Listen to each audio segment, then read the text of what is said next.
Aaron, Cam Newton talking about the Seahawks. He said they are our nemesis. He likens this to a team on the doorstep of a championship, but needing to break through against a rival roadblock who's been on that stage for a while. But Cam Newton did say the Seahawks bring out the best in him. He'll have both Ted Ginn Jr. and Jonathan Stewart and 100% on his offense. And Ron Rivera, his message to his team, play with personality, but keep your composure.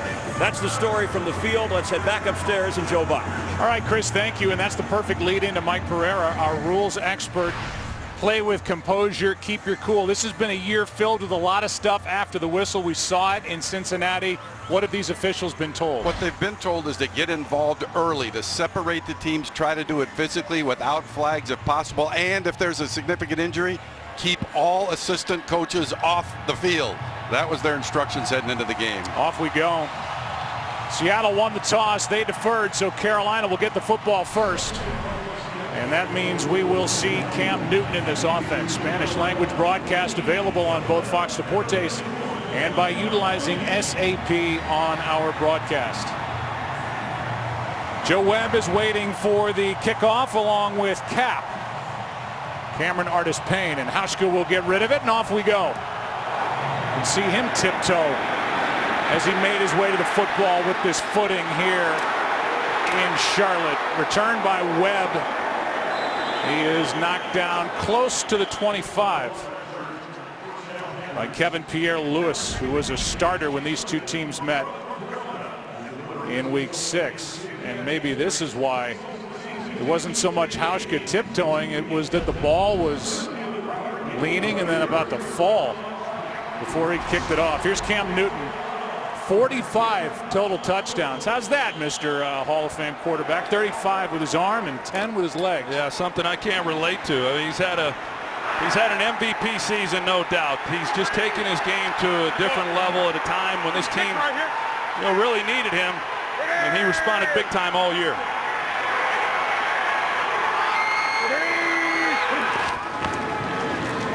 Handoff is to Jonathan Stewart, and a good start to his day. Inside the 40, Sherman gets to him and brings him down inside the 20. What a start and welcome back.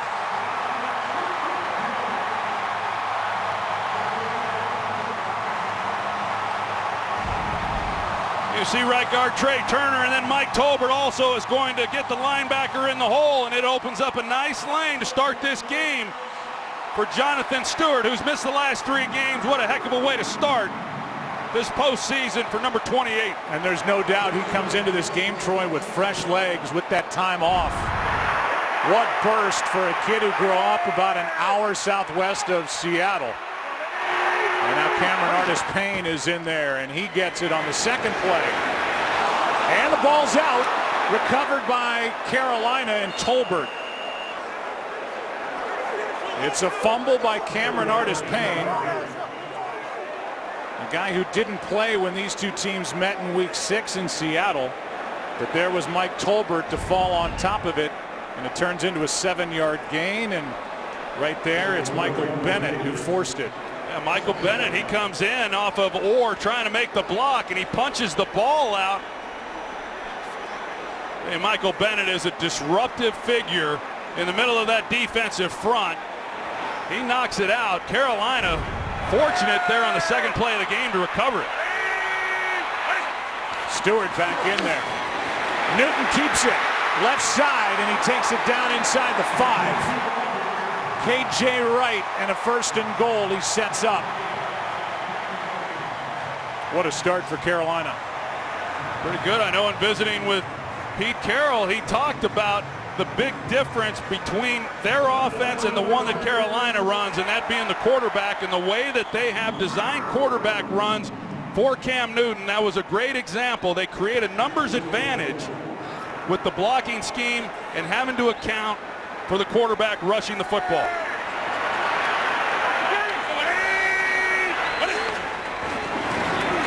Here's Stewart. Touchdown.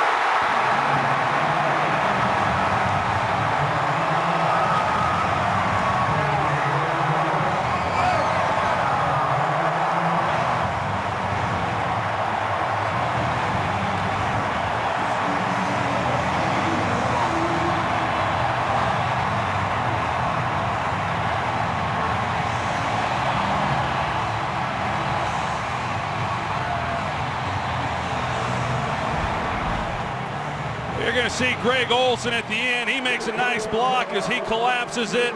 And then you've got one-on-one right there at the goal line, and who's going to prevail? And Jonathan Stewart off to a great start. It's just a 4-play drive. It covered 75 yards, all 75 on the ground. And just 2.5 minutes off the clock. 7-0 Carolina.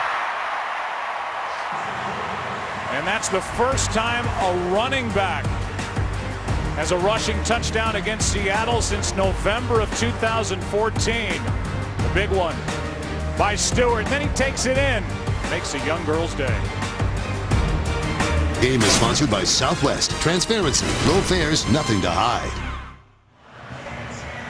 The Seattle Seahawks have won their last 6 games on the road, and they've been so dominant on defense, allowing 1 offensive touchdown during that stretch. Panthers just scored in a blink on a 4-play drive. Here's the All-Pro Lockett. And Tyler Lockett, the rookie, is brought down by Trey Boston. Just a 12-yard return.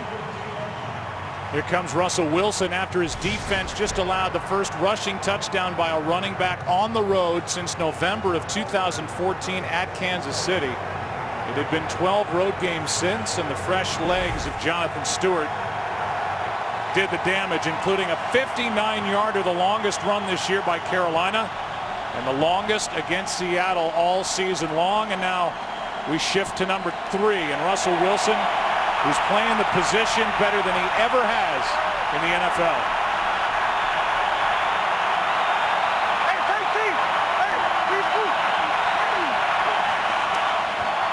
Welcome back, Marshawn Lynch, and his re-entry didn't go as well as Stewart's. Latulele, a loss of 3.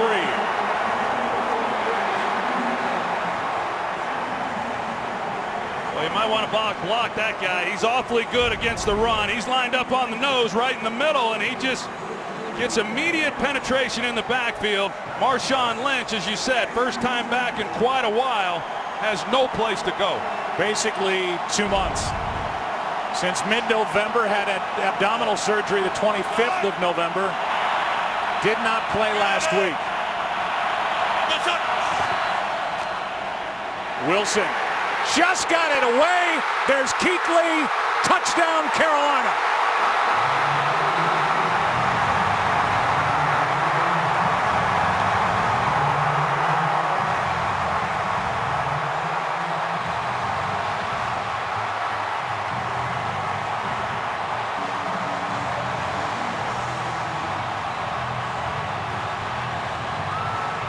And the game's best just added to the Panthers' lead.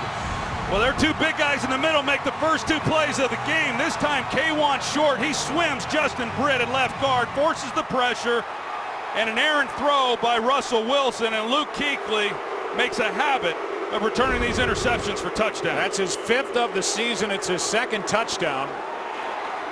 And this game has been a blur from Seattle's side to start the day. 14-0. One on offense on the ground. This one on defense. Out of the hand of Russell Wilson into the arms of Luke Kuechly. And the defense gets a takeaway and a score. And Cam Newton celebrating a 14-0 Panther lead. This game is sponsored by Bud Light, the official beer sponsor of Super Bowl 50. Carolina Panthers get their 40th takeaway of the season on defense. They led the NFL in points off turnovers. They get them immediately as they have their 5th interception returned for a touchdown. It's 14-0, and Seattle's got to get going here early. See if Lockett can give him a spark. Gets around Boston. Knocked down at the 25. Let's go back to the pressure of K'Wan Short. Well, K'Wan Short, he's an all-pro defensive tackle. He had 11 sacks on the season, which led Carolina, and he makes a huge impact on the 2nd defensive snap of the game. He's been doing it all season long. They've got edge pressure, but those 2 guys inside, the way they're able to get after the quarterback, and then, of course, Luke Kuechly just reading the quarterback's eyes, where the ball is being thrown, an errant throw, And as you said, Joe, 5 interceptions returned for touchdowns. This defense is made up of a bunch of playmakers. From the 25, trying to get Lynch going. He slipped. Talked about the footing during the pregame. It's been a little treacherous already. A 5-yard carry by Marshawn Lynch. And while we catch our breath, we'll give you a look at this offensive line that was really solidified, Troy, when Patrick Lewis took over for good at center. Yeah, you think about it, when the trade was made, they trade Max Unger to get Jimmy Graham, and Jimmy Graham really didn't have the impact that they had hoped to early on, and they really had a hard time solidifying that center position, which caused all kinds of problems. But Patrick Lewis sure helped him when he took over. Wilson's got a wide open tight end. That's Luke Wilson. And he's inside Carolina territory, and a big play to a guy that's missed the last 2 games. He's been out with a concussion, good for 22. Well, they flood that right side, and Carolina just turns him loose. Luke Wilson, who is their receiving threat, even more so now with Jimmy Graham gone, is left all alone over there on the sideline. Russell Wilson finds him. Jimmy Graham played 11 games. Had a big game at home against Carolina back in October. Here's Lynch trying to make a cut. Lowers his shoulder, and Roman Harper is there waiting for him. A game of just 1. Well, this defense led the NFL in takeaways.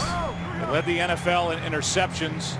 And up front, K'Wan Short is as good as it gets. As you said, 11 sacks. That is a Panthers record from an interior defensive lineman. You know, you think about it, Joe, you see the lineup there, and they've got an all-pro player at every level. K'Wan Short there in the middle, Luke Kuechly at linebacker, and then, of course, Josh Norman, man in the corner.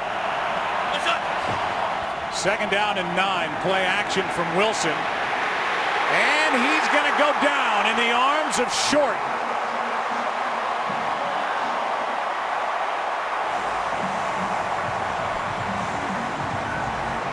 A loss of 10. You're going to see Jared Allen here on the end. He comes up the field, and then he reads it. They're trying to come back that way and run a screen pass to Marshawn Lynch, and because he sniffs it out, and you've got K'Wan Short once again applying the pressure. So far here in the early going, both offensively and defensively, in the trenches, Carolina's dominating. 3rd down and 19. Wilson in trouble. Finds Jackson. And Jackson's going to be about 9 yards short of a 1st down. Davis and Kuechly out there. And this defense runs through those 2 linebackers, 59 and 58. Thomas Davis finally rewarded with his first Pro Bowl nod at the end of a great year. Yeah, they're a hard team to outflank. It's hard to do really much of anything against them, but running out wide and trying to outflank them is really difficult, and the reason for that is because of those 2 linebackers that run as well as anybody in the game. John Ryan throws the football down, end over end. Fair catch called for and hauled in by Ted Ginn. And the Panthers will have it on offense for just the 2nd time with a 14-0 lead. Does that guy have any fun on Sundays? You bet. They are here in the stadium, up 14 points. Today's game on Fox is sponsored by Nissan. Innovation that excites. By T-Mobile, ditch your carrier and switch to the Un-carrier. And by McDonald's, celebrating the NFL playoffs with all-day breakfast. Seahawks only allowed 40 first-quarter points during the regular season. They are the #1 scoring defense for the 4th straight year. See what's happened the last 6 road games. Coming into this one, it's 14-0 in a blink. Here's Stewart, nowhere to go. And as we look at the offense for the Carolina Panthers, they were out there for only 4 plays the first time they had it. And that big 59-yard run by Jonathan Stewart. Up front, they've got Khalil and Turner, 2 Pro Bowlers at center and right guard. And the backs and the receivers What a year for Greg Olsen, who was number 2 in yards per catch at the tight end spot to Rob Gronkowski. Yeah, and Greg Olsen, think back to the last time these two teams met in October, that comeback win by Carolina. Greg Olsen, a huge factor in that ball game. First pass of the day, and it's right to him, Greg Olsen. For a first down as he picks up 9. Bobby Wagner is there for the stop. And if you're down 14-0 on the road, you feel good if you're the Seattle Seahawks, because this defense, you can almost take them for granted. This is a fantastic defense, and they got to figure it out here fast. That's great defense. #1 run defense in the league. They've given up the fewest plays of 20 yards or more, and that's why it was so impressive what Carolina did on that opening drive. Here's another good run by Stewart on first down. Gain of 6. For more on the footing today, down to the field and Aaron Andrews. Well, after Jonathan Stewart scored on that opening drive, I stood behind Seattle's defense to see what they were saying, and the first thing that came out of their mouths, give us different cleats. Seattle had said during the week, make sure you're comfortable with your screw-in cleats. They had anticipated this field was going to be bad. Now the offense over there on the bench changing out theirs. Resodded in the middle of the field after week 17. Here's Tolbert, the Pro Bowler, and the big running back / fullback, awfully close to another first down. And he's fired up like a bowling ball. 5'9", 245, and he's a load. Yeah, in fact, in visiting with Jonathan Stewart, he talked about Tolbert when he's at the fullback position and running in behind him with him as the lead blocker, and he's got full confidence in him. But what he likes most about it is that, as a guy who carries the ball a fair amount himself, he knows what the running back's looking for, and that's been a pretty good combination when the two of them have been on the field this year. Cam Newton 10 for 11 on 3rd and 1. This is 3rd and inches. They hand it off. Stewart left side, first down. This offensive line for the Carolina Panthers doesn't get a lot of notoriety, and maybe they're better as a group than they are individually, but what a job they've done blocking for Stewart, blocking in the ground game for Newton, and protecting him for the kind of year he had throwing it. Well, that's really where the streak began last year. When you go back, was the play of that offensive line, particularly those 2 guards. Newton keeps it, got all day. Great coverage downfield, and Newton has to skip it in toward Tolbert. And that was well played in the back end by the Seahawks defense. Yeah, it sure was. You're going to see the matchups, and with time in the pocket, Cam Newton just unable to find anywhere to go with the football. This is a disciplined group defensively, and as I spoke of a little bit earlier, we saw the run by Jonathan Stewart, but typically this defense just does not give up a lot of big plays. They're hard to come by, and this is an offense, especially this year with Cam Newton, that has done a good job of driving the ball down the field. Newton keeps it. And he will take it out across the 40 to the 41. Gets a hit late. No flag. That was what drew the reaction from Greg Olsen and fans here. Gain of 5. Joe, and visiting with Pete Carroll and saying you must really respect this Carolina team. They're built so much like the Seattle Seahawks and the things that you believe in. He says, yeah, they are, but it sure doesn't feel like that when you're on the sidelines watching their offense. And the reason is Cam Newton and the designed runs that they have in for him, and they use him in ways that certainly the Seahawks do not use Russell Wilson. 3rd down and 5. Pass is caught. First down, Kachuri. As he takes it across the 45.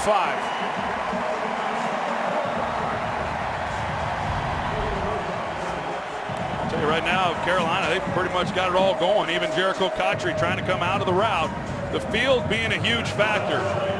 We talked to Pete Carroll down on the field in pregame, and that's the first thing he said when we saw him was, boy, this field is something. It's going to be a problem, and already we've seen guys on the sidelines trying to figure out exactly what cleats to go with. Newton keeps it, and that's what Pete Carroll was talking about.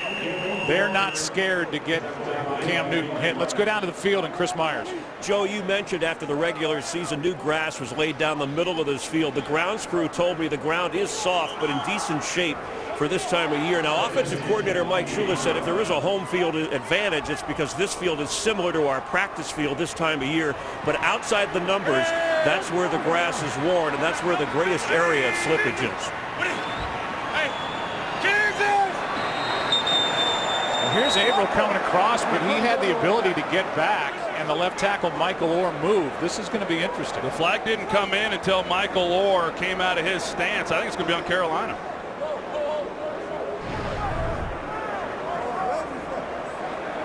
And this is a rather lengthy conversation for this 5-yard penalty. Which way is it going to go? We'll see directly across from Orr anyway. Tony Correnti is our referee. We haven't heard from him yet today. Now we do. False start, offense, number 73. 5-yard penalty, remains second down. As you see, Joe, when he comes into the neutral zone, Michael Orr at left tackle, he doesn't move. I mean, you're going to see the encroachment into the neutral zone. It does not cause Orr then to react to that, and he moves late, and they got him on it. Mike Pereira. And that's the key, Troy, is that the reaction was not immediate. It has to be immediate reaction to create a neutral zone infraction, and it wasn't. 10th play of the drive here, 2nd and 15. Newton, sideline wide open, Olsen. And the big tight end is going to take it down to the 30 of Seattle. 27 yards to number 88. And he was just left alone. Well, it was a well-designed route by offensive coordinator Mike Shula. They're going to run a deep crossing route as they fight for the ball down there on the field with Richard Sherman and Greg Olsen. They run a deep crossing route, and they force Richard Sherman to make a decision. Is he going to play deep and get to there, or is he going to come up and take Olsen and allow Cam Newton to take the shot deep? Richard Sherman plays his coverage. He keeps the deep throw away, but it opens up an intermediate throw then to the tight end. Ball came out late. They ruled Olsen down. Here is a handoff to Stewart, and they're having their way so far. A couple of third down conversions on this long drive. That a carry of 8 yards for Jonathan Stewart into the waiting arms of Earl Thomas. Yeah, and as a quarterback, you come into a playoff game and you want to get off to a good start and you want to settle your nerves. And, you know, what a great thing for Cam Newton to have Jonathan Stewart go 59 yards on the opening play. And then, of course, the interception and the way things are going here, that helps any quarterback in this type of environment. Handoff to the up-back Tolbert. He is near a first down. Let's see where they mark it. Needing to get to the 20.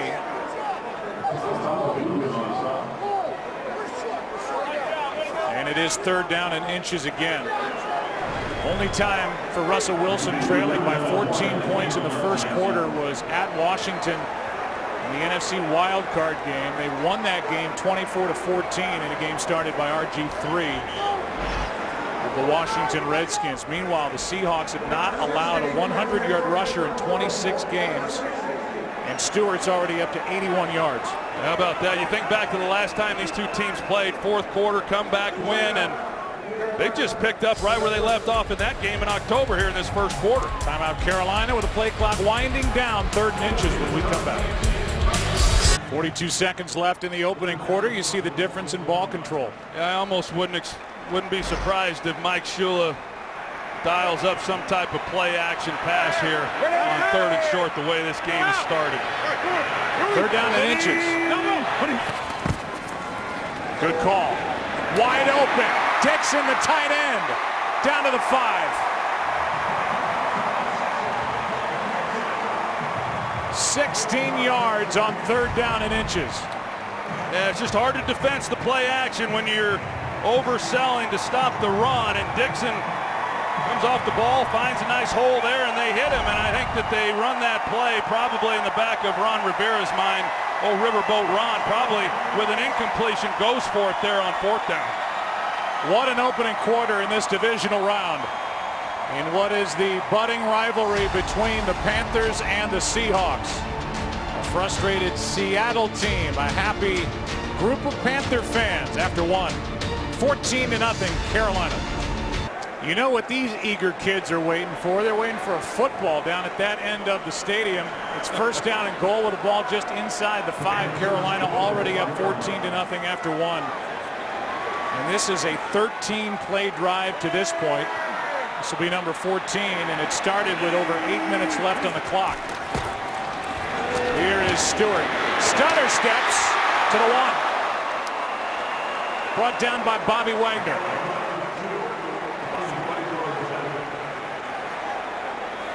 Frustration for the Seattle defense and a lot of conversations going on the far sideline. Yeah, a lot of conversation, more than we typically see. A lot of guys during those breaks trying to figure out exactly what's going on. It has been a long time since we've seen Seattle get handled the way they've been handled here through the first quarter. Second and goal.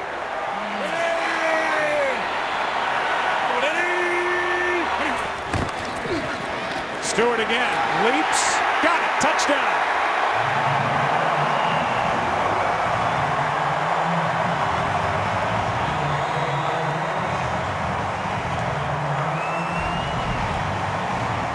Called immediately by the official on the near side, and clearly a touchdown. He does a nice job, but everybody goes down low, and really his only opportunity that he had to get it across the goal line, and there's the lucky little feller there. Gets that football. A moment he'll never forget, but great work finishing off the drive, going over the top, which was really the only option that he had. You're going to see everybody dives down low to try to create this massive body in the middle, and he takes it over the top for the touchdown. That is the longest drive put together by Carolina this season with regard to time off the clock.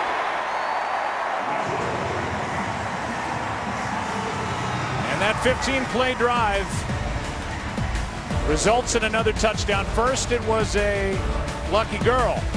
Now it's a lucky young man as they celebrate here in Charlotte, up 21. Rather pleasant day here on January 17th. Divisional playoff round. Aerial coverage provided by Nationwide.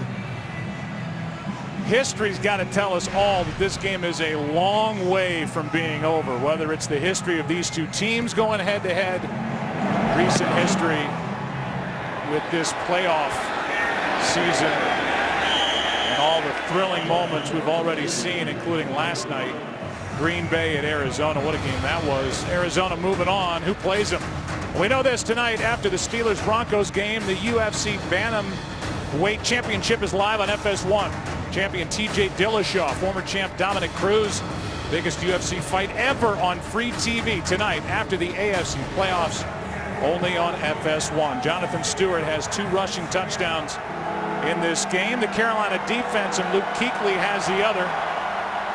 21-0. I don't know if at any point, second quarter with 14 minutes to play, you'd say, wow, this is really an important possession, but man, that's what this is right now for this Seattle offense. They've got to establish something quick. Hit as he threw it, and he's picked off again. Intercepted by Finnegan. Mario Addison got home, and it's the second interception thrown by Wilson. And Okun is down.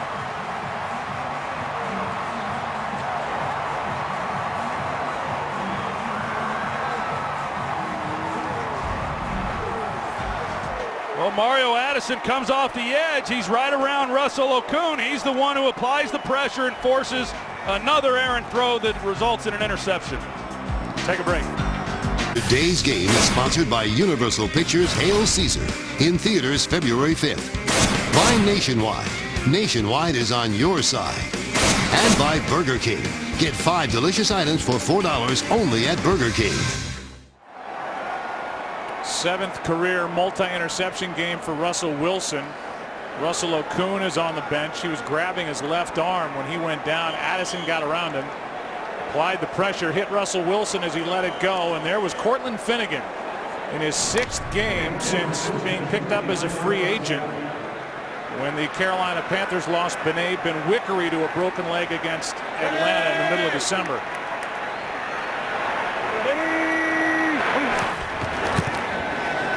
On first down, Newton finds Cameron Artis-Payne. Good play made by Ataba Rubin. Let's go back to the interception. Yeah, here's Mario Addison off the edge, and you're going to see Curse, who comes in. He's got a corner route, and he's actually open, and that's where Wilson's trying to get the football. But once again, the pressure gets to him in time, and the difference in this ball game has been real simple to look at and define, and it's just been the offensive line and the defensive front for Carolina. They have controlled this ball game.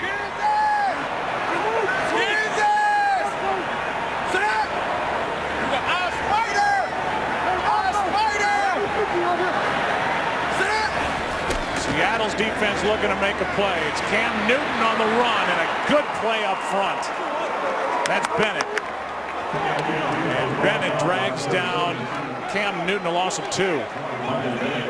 Let's go down to Aaron. And as we see left tackle Russell Okung leaving the field right now, Seattle saying left shoulder, his return is doubtful, Joe. All right, so Russell Okung will exit, get looked at. A Pro Bowler in 2012, missed 3 games with a bad calf. That included week 17. And now he's out, 3rd down and 11. That's a big factor, too, when you think about the way this game's shaping up. Russell Wilson going to have to throw it a lot more than he had been. Newton broken up. Richard Sherman makes a play as he puts the arm in front of Corey Brown. And a good play by Richard Sherman exactly when Seattle needed it. Deep dig route by Corey Brown, and Sherman drives on it and just thrown a little bit behind, but as he comes back to it, really an excellent play there by Richard Sherman. Long field goal try now by Gano at 48. In his range, but I'm sure any kicker concerned about the footing out there as he hits it right down the middle. 24-0, Carolina on top at home. Seattle about to get it back with a big hill to climb. A couple of really good front office men. Ernie, of course, he's been in the league for a long time. His last go-around was with the Giants, the architect of the Super Bowl champion 2007, and in essence 2011 New York Football Giants. That was Dave Gettleman, who was in the Giants front office. Personnel department hired here in 2013. What a good job Dave Gettleman has done for Jerry Richardson, the owner here with the Carolina Panthers. Ernie, of course, he has become a consultant around the league looking for front office personnel and head coaches for multiple organizations. The Walter Payton NFL Man of the Year Award, presented by Nationwide, has a long history of honoring players who have significantly impacted both the game and their communities. Each NFL team nominates one player for the award. The winner announced the NFL Honors Award show on February 6th on CBS. This year's nominee for the Seahawks is Richard Sherman. So good luck to Richard. You know, right now, Joe, obviously Seattle needs to get something going. They need to score some points, but first they need to get some first downs. They've only had one here in this first half so far. Alvin Bailey takes over at left tackle for the injured Russell Okung, and met in the backfield is Lynch. And it was Charles Johnson, the first to get there, no gain. They just have been unable to get Marshawn Lynch going, with the ball in his hands. They're just flying off the ball right now, whether it's applying pressure on Russell Wilson or containing Marshawn Lynch. Just nothing really to hang their hat on so far. Sun pops out. 2nd down. Wilson taken down. Trey Boston.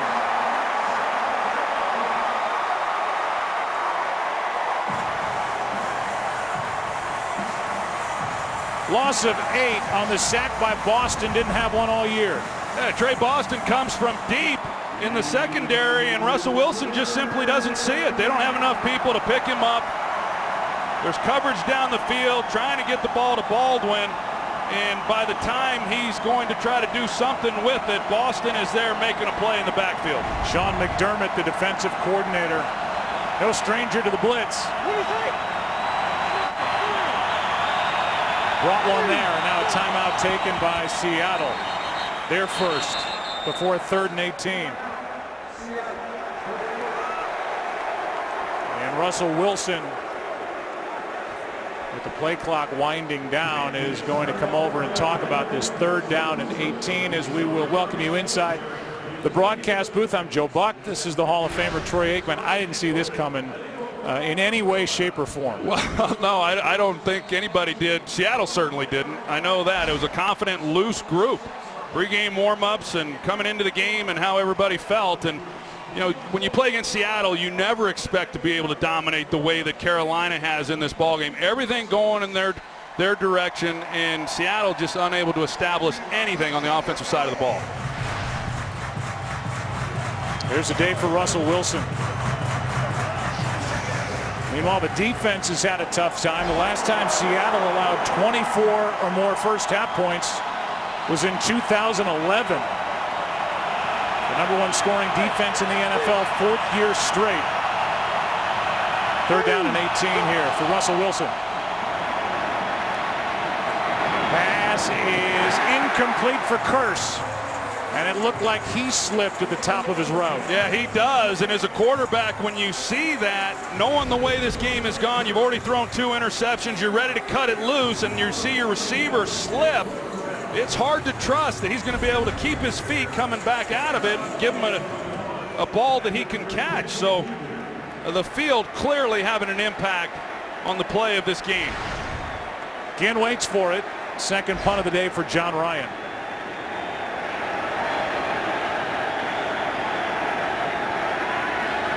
Low snap. Not a good punt. Takes a good Seattle bounce. A decent starting field position for Carolina at their own 46. After a line drive 42-yard punt. Pete Carroll and Ron Rivera faced each other 5 times starting in 2012. Carroll has the advantage. 4 wins, 1 loss, but the games have been really close. 4 regular season games decided by 5 points or less. The lone double-digit win was in the divisional playoffs last season, but that was a close game, a 1-score game at the beginning of the 4th quarter when Seattle then just pulled away. The Panthers beat the Seahawks in week 6 to go to 5-0 when they won 27-23, and they made their proclamation around the league that they were as good as there was in the NFC. Got to 14-0, finished 15-1.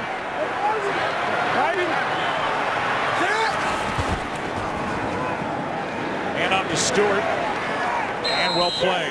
Cliff Averill was in there, not alone, lost half a yard. Well, it's 2 coaches, Joe, that just share the same philosophy in how you win. Used to be that's the way everybody thought around this league, and you still hear it in terms of, hey, you want to run the ball, you want to stop the run, but few teams are as committed to pounding the football the way that Pete Carroll and Ron Rivera are, and then these defenses, they're fun to watch.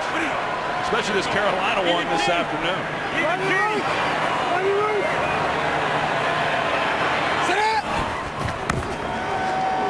On 2nd down, Newton throws wide open, and there for the catch is Corey Brown. We've seen Olsen find a hole in this zone, and now we see Corey Brown left alone for 17. Well, as I talked about earlier, one of the things that Carolina likes to do is they like to go vertical up the field. They got Greg Olsen in the slot. He's taking the seam, and Richard Sherman's anticipating that Corey Brown's going to run the go route as well. And once he gets him running, once you get any corner running like that, and you've got to come back on the sidelines, it's going to be pretty easy pickings, and that's what left Brown as open as he was. 1st down again. Pass is caught. Cotchery. You know, Mike Shula, the offensive coordinator, deserves a lot of credit. Shula took this spectacularly gifted shotgun option run at the first sign of trouble quarterback and has helped mold, along with Ken Dorsey, the quarterback's coach, Cam Newton, into just as big of a threat standing in the pocket, throwing it downfield as he's been with his legs. They got him doing what he's most comfortable doing at the end of last season. That is the no huddle that we're watching right now, and he has flourished in that system. It calms him down, and he's good doing it. 2nd down and 5. Here's Stewart, still fighting. Jonathan Stewart inside the 30 to the 29. DeMarcus Dobbs on the stop. Well, the other thing, and when you get ready for a Carolina game, and as a defense, and you're saying, man, they just have so much volume of plays, running plays, and formations, and I asked Mike Shula about it, and he said it's by far the most running plays that he's ever been a part of anywhere he has been. And again, everything kind of funnels back to the skills and the ability then of Cam Newton, and that's why they are able to do all the things they do. Newton's going to try and pick it up with his legs, and he does. He is 6'4", 245. Cam Newton doing his thing, picks up another first down. Yeah, and initially Seattle kind of has him bottled up, but it's just brute strength. I mean, right initially there's nowhere for Cam Newton to go, and he's going to be short at that point, but he's unlike anyone, and really Carolina's unlike any team, and you pointed it out earlier in this game that they just let him do it, and they're not worried about the hits. Fake it to Tolbert. They toss it to Ginn with some room to run. He's got another first down.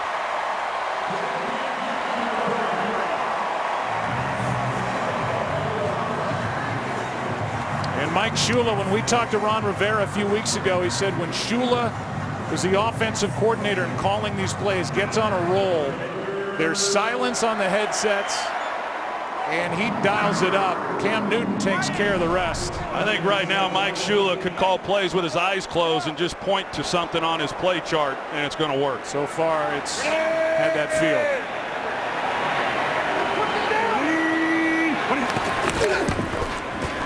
Here is Stewart. Well played up front by the Seattle defense, and a loss on the play. Cliff Averill was in there, not alone, a loss of 4.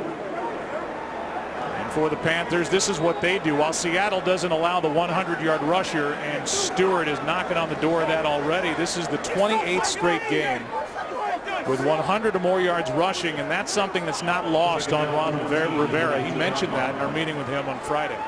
Well, and when you've done it as long as they've done it, you're pretty confident then each week that that game's going to be no different. Even against the Seahawks D.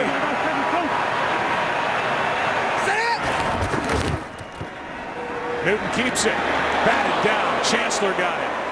Corey Brown the target. And Cam Chancellor, who was involved in an all-world game for him last year when these two met in the playoffs, batted it away. Well, Cam Chancellor saved a touchdown because Corey Brown ran an excellent route at the top of this, and you're going to see how much space he had. He pushes it at the top. Jeremy Lane initially is thinking he's going to take the post, but he continued up the stem, and he forced him to get off. Created a nice lane, and Cam Chancellor, fortunately for the Seattle Seahawks, was there to knock it down. Carolina 4 for 5 on third down, 3rd and 14. End zone. Olsen, leaping catch for the touchdown.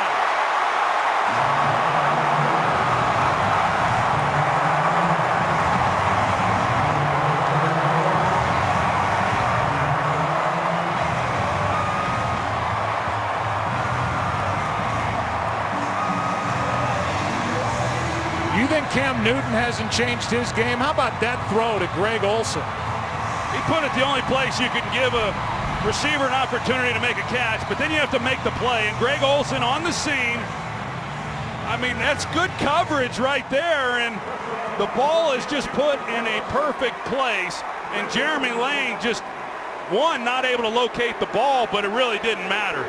Great ball placement, but Greg Olsen's been making plays like that ever since he arrived here in Carolina in 2011. This to make it 31-0 from Gano.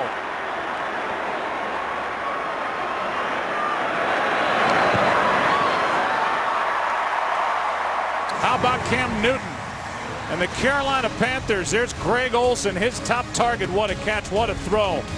What a first half for the #1 seeded Carolina Panthers, up 31. Today's game is sponsored by Jeep Wrangler Backcountry Edition. In a little over 23.5 minutes, Carolina has put up 31 points. It's already a new postseason record. for points in a game for the Carolina Panthers, who are 0-2 in their franchise history, a franchise that entered the league in 1995 in the postseason against Seattle. And the list keeps growing, from her to the kid with the shades to that guy, Cam Newton, and the Panthers making people happy. The 2016 NFL Pro Bowl gets you closer to the players in the action. Hall of Famers Michael Irvin, you know him, and Jerry Rice select the teams of the Pro Bowl draft on Wednesday, January 27th. Watch the Pro Bowl live from Aloha Stadium January 31st on ESPN at 7 Eastern. Go to NFL.com/Pro Bowl to learn more. Well, what's it going to be? Seahawks from the 20 down 31 points. With time left in the first half. First catch for Doug Baldwin, who had a career year. And in a game like this, you expect to see some of this on the sideline with Michael Bennett, who's the real leader for this defense, talking to guys on the bench. There's Wagner. Here is a carry by Fred Jackson. And they're going to give Seattle a first down here. You get into a game like this, Joe, as I said, I mean, Seattle just doesn't get handled like that on the defensive side of the ball, and they've got a lot of veteran guys who have accomplished a lot of great things. It's going to be really interesting to see, for everybody to see how they respond as we move through the remainder of this game. Here's Baldwin, a juggle and a catch. And then he gets popped at the end of it by Robert McClain, a 20-yard completion to Doug Baldwin. Yeah, he goes up, he makes a play. You talked about it. What a year he has had. And when we talk about Russell Wilson and all the great things he did when Marshawn Lynch went down, well, Doug Baldwin was the recipient of most of those throws. A phenomenal year. Wilson out to his right. Pass caught by Curse. Working on Norman. Let's say this. They're going to keep the clock winding. This is a Seahawks team. Who knows how this game is going to end up. But a Seahawks team that offensively is better suited to make a comeback with the way they've transformed themselves during the season. They are a more down the field offensive attack. Yeah, I agree with that. It's a good point because they've done it and they have had to do it. Here's Jackson with a first down. So they're certainly, better built to accomplish that. And Russell Wilson's always had the confidence, and I can assure you that, regardless of what this score is, he's focused on this drive, this play, and there is no way that Russell Wilson believes this game is even close to being finished. And we'll get a timeout prior to the snap. It's a Carolina timeout. Their second. Hey, if the Devil decided to quit, where do you think he would go? Well, Los Angeles, of course. What happens in the new Fox show, Lucifer? He gives bad a good name. Series premiere Monday, January 25th, right here on Fox. 2 timeouts left for Seattle, and on the game clock, 4.5 for the Seahawks, down 31. There's a tendency, Joe, to go back to your point that when you just look at passing yards for Seattle, you say, yeah, well, they throw it okay, but, not that great. They rank 20th in the league.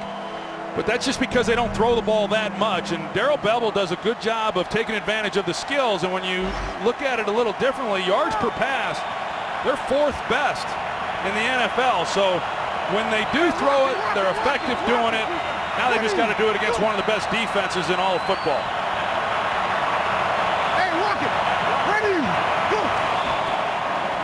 Four-man rush. Wilson steps into it, has a man, and the rookie Lockett dropped it. Thinking about getting to the sideline before he secured the catch. And that'll go down as a drop. Yeah, he had a chance and thought that he could catch it and turn up the sideline, and just unable to handle that and make the play. Lockett, who really works hard. Works with a jugs gun while the defense is out there during practice. Had a terrific rookie year. 2nd and 10.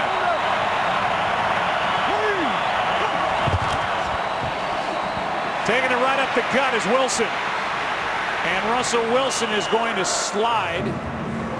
Looks like inches short of a first down.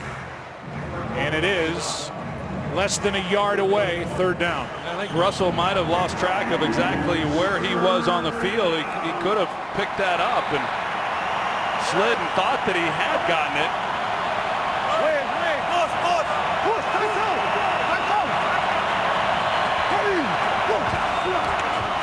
Pass is caught, and a good job by Baldwin. He got away from Coleman, and Coleman was closing on him fast. Had a shot to stop Baldwin before the first down, but a gain of 3. Boy, you're not kidding. Kurt Coleman, he was barreling down on him. He read it the entire way. Baldwin just trying to catch the ball and get away from him as best he could, and he's going to come up way short of that first down if Coleman had made the tackle there. Good drive here for Seattle. 9th play. They want 7. Wilson steps through it again. Flag is thrown. Looks like a hold as Russell Wilson tumbles forward with a first down for the moment, but it looks like it's coming back. Holding, offense, number 78.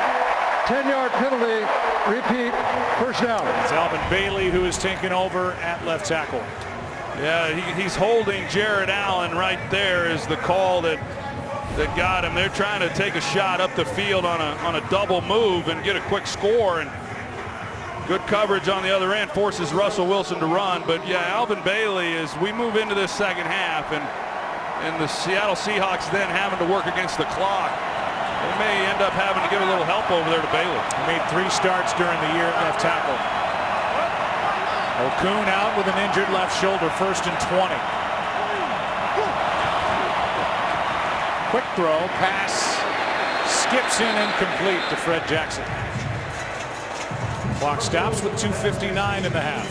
They got a hand on it. Dwan Edwards was able to get a hand on that ball, and that's why it came out as funny as it did right there at the line of scrimmage. This is a Panthers secondary that's a bit shorthanded. They lost Charles Tillman and Bené Benwickery. The veteran and the young corner both are on IR. There's been pressure on Russell Wilson. That can cover for a thin secondary. Sideline passes to Kurtz, incomplete. Made the catch but out of bounds. Robert McClain, the guy who's taken over for Charles Tillman, is there in coverage. Yeah, Robert McClain, who, as you see, he's out of bounds. Robert McClain, who was originally a 7th round pick by the Carolina Panthers, and someone that Russell Wilson said they were going to target in this game. Of course, Josh Norman, in the year that he has had, you're not going to go against him. As says he doesn't shy away from anybody. You got to be smart in that direction. Go after McClain. They just haven't been able to hit anything on him yet.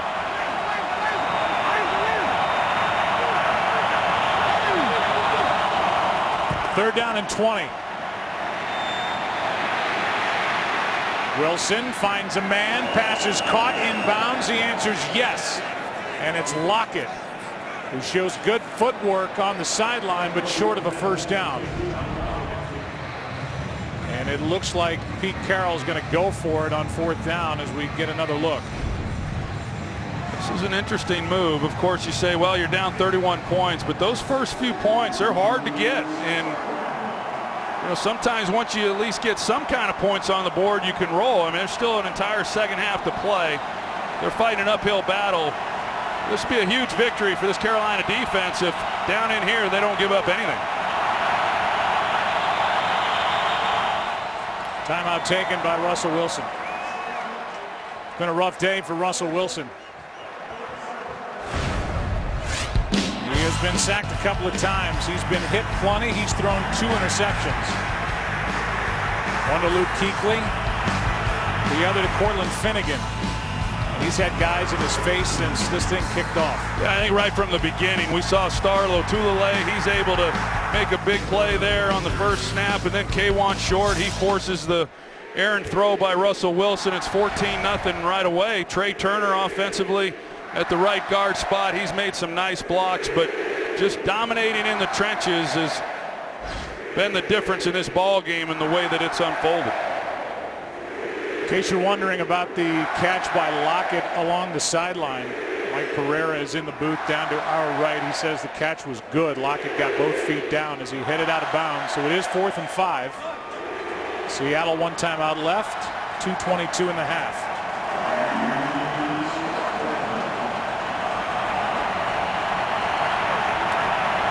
Play of the drive. Will it end up in the end zone this drive?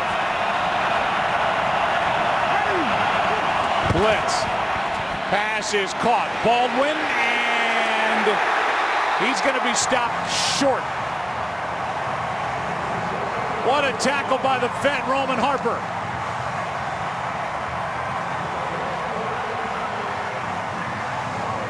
Roman Harper, the 10-year veteran, he's done his scouting report, studied a lot of film. You're going to see him, and he hangs in there. Excuse me, there was the other guy inside, Roman Harper, 41, but he hangs in the middle, anticipating that that's where the ball is going to come on the slant route. He drives on it, makes a nice stop to keep them from picking up that first down. Picked up as an unrestricted free agent, Roman Harper from the Saints last year. 2-time Pro Bowler, and now he's that veteran presence on the back end. His partner at the safety spot, Kurt Coleman, had a huge year, 7 interceptions and a touchdown. And as you said earlier, they're good at every level. Still no points for Seattle as the Panthers get it. The turnover on downs by the Seahawks. Here's Tolbert. And he just does not go down easy. Tolbert picks up a couple brought down by Averill. And we are at the 2-minute warning. It's been a stunning first half for the Seattle Seahawks on the road, where they've been so good of late. Down 31. Get official NFL and team apps, podcasts, games, and more at itunes.com/NFL. Second down for the Carolina Panthers, leading 31-0. 2 minutes left first half. 2nd and 8.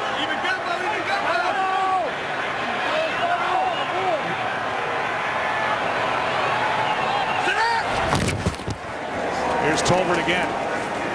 3rd down coming up. I think you look at this and where you're at on the field now, 3rd and long, and yeah, Mike Shula wants to keep his foot on the gas, and with plenty of time, but for Cam Newton, you be real smart here, with the football and just not force anything and give anything easy to this Seattle team. There's a day for Cam Newton. His touchdown was to Greg Olsen. Jonathan Stewart has carried it 11 times, and he is 16 yards shy of a 100-yard day. 3rd and 6.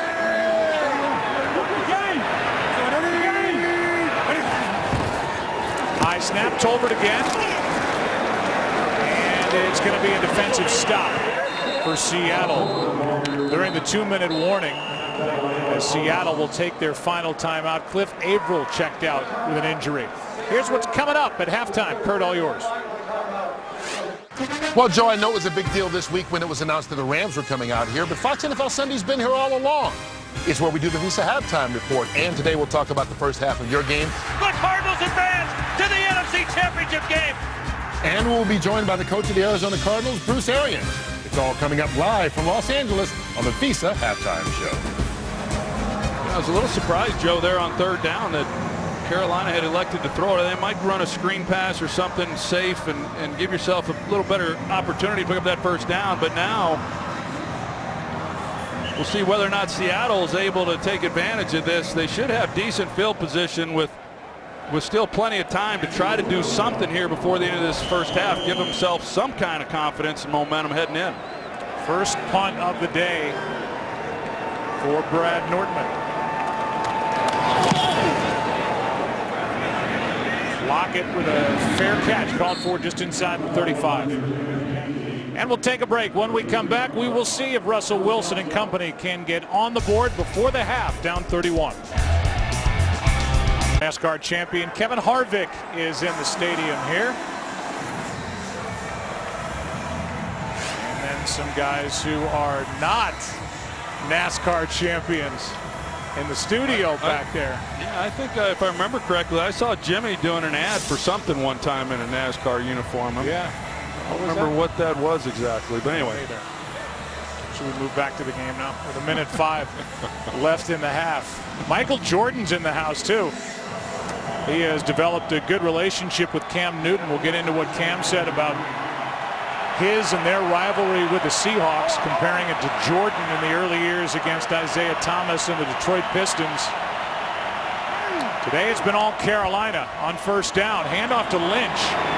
No timeouts left. And Lynch is doing his thing. Abdominal surgery or not. Basically taking time off the clock as he's dragging tacklers with him.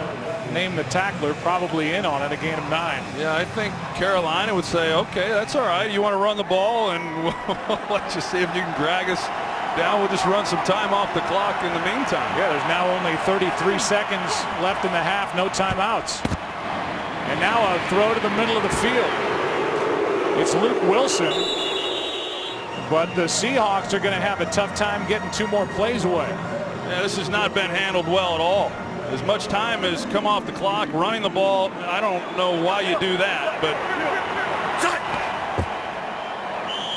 now 10 seconds, so maybe something quick out and then take a shot at the end zone or heave it. How about that throw last night by Aaron Rodgers? Lightning striking twice in the season for Rodgers and the Packers with that touchdown throw at the end of regulation to Jeff Janis. Yeah, and really even twice in last night's game with the 4th and 20 and then the touchdown. Pretty incredible. What a great game that was. And congratulations to Bruce Arians and the Arizona Cardinals. And Carson Palmer, who got his first playoff win. And we have a timeout taken by Carolina. No timeouts left.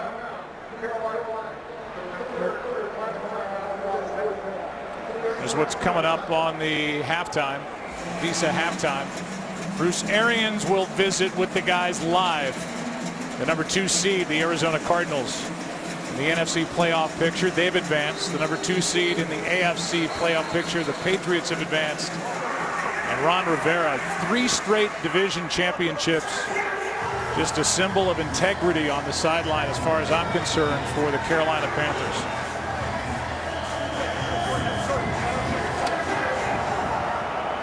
Guided his team to a 15-win season. And they are rolling today.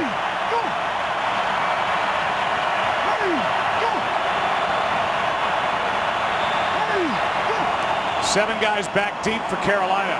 They are going to get the short pass to Jackson. He hops out with 4 seconds left, and they'll have a more realistic shot at the end zone with that 12-yard completion to Fred Jackson. 4 seconds left in the half. Well, they're right there on the verge of Hauschka's range, and that's what they're going to see if they can come away with a field goal here to end this half. So the decision earlier was to go for it on 4th and 5. And here they try a 55-yarder just to get on the scoreboard with the play clock winding down. Hauschka is no good. And his first career miss in the postseason. And nothing went right for Pete Carroll and the Seahawks here in the first half. Everything seemed to go right for Carolina with a 31-point halftime lead, the largest lead in Carolina Panthers history. Take a break. Visa halftime coming up after this from your local Fox station. Today's excitement is brought to you by Nissan. We're going to show them what it's like when you come in here and we fly around and we hit them in the mouth all game long.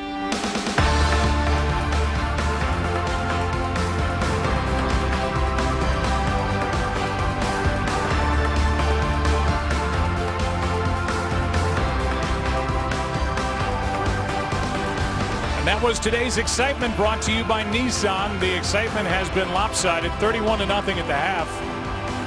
As we look at the first half stats, total yards, third down conversions, time of possession, all favoring Carolina. The defense has been swarming. And right now the offensive line for the Seahawks can't keep guys out of the face of Russell Wilson. It's going to make it really hard to mount a comeback here today.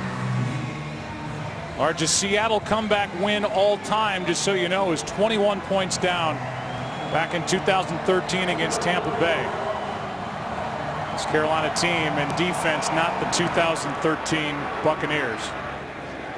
This one on a couple of hops to Lockett. Tyler Lockett. Webb goes to him and forces him out in midfield. And a nice start to this half. Tyler Lockett, and the flag comes down on the far side of the field. Let's take a look at the return. Well, we'll see what the flag is all about. It certainly was a nice return by Lockett to start this half. Unnecessary roughness, number 42 of the kicking team. 15-yard penalty and first down. So it adds 15 yards on a personal foul against Colin Jones. Colin Jones is going to add to it, so what was already going to be excellent field position just got a little bit better. And looking at this second half, all three phases are going to have to win in their respective areas, offensively and defensively, and then you need plays like this in the kicking game to get back into it. So a good start for Seattle here for the second half. The difference between this shutout in the first half and last week, the opponent had only 3 points. Talking about the Vikings, the Seahawks beat 10-9. 50-yard return plus 15 yards. First down, quick throw. And that's one of the young receivers, Kevin Smith. And Smith on the far sideline, good for 8. Let's go down to Aaron. As Seattle came out of the locker room, Joe, Russell Wilson was screaming to his teammates, right now, right now. Head coach Pete Carroll told me for the offense, they just felt like they never really had a chance to get started. Odd more here after this. Second down and 2. Quick throw, Baldwin first down, and he gets popped by Coleman. Aaron, go ahead. And finally, Joe, like I said, he said he felt like this offense never felt like they got started. Seriously, he said at this point, it's just one play at a time. They've scored 31. We need to score at least 32. One final note, Cliff Averill in street clothes. He's not going to return for Seattle. A neck injury late in the first half of the 2-minute warning. First down. All alone Curse. Waited for the pass and then ends up out of bounds. Driven out by McLean, but a gain of 9. Pretty soft coverage there by McLean out at the corner position, but this drive looks good. And I think to go back to what Aaron said, if there was a team that is going to believe that anything can happen, it certainly is the Seattle Seahawks in some of the improbable games that they've been a part of.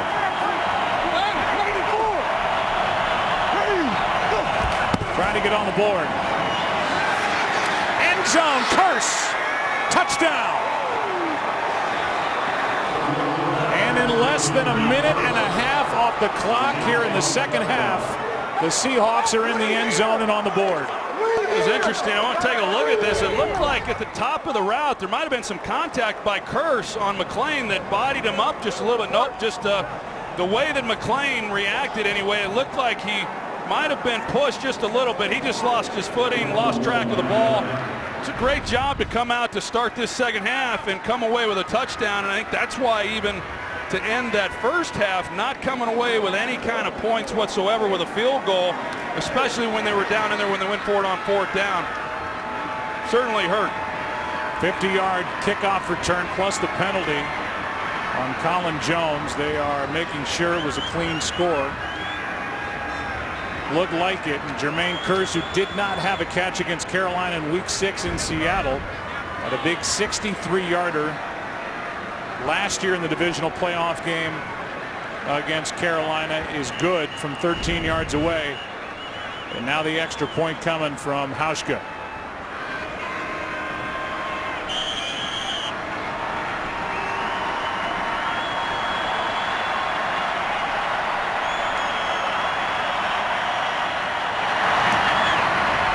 Was the electrifying rookie Tyler Lockett, who is a Pro Bowler and All-Pro, with a 50-yard return to start this second half.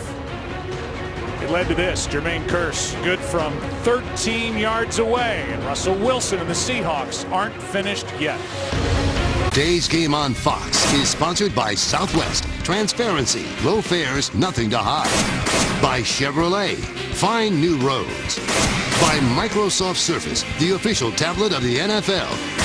And by Burger King. Now get 10 chicken nuggets for $1.49, only at BK. Well, Russell Wilson's doing his best on the sideline to keep his team up after that 4-play, 35-yard drive. And here is a little pop-up kick. He takes a bounce. There's Joe Webb on the return for the Panthers. Out across the 25. Let's go down to Chris Myers.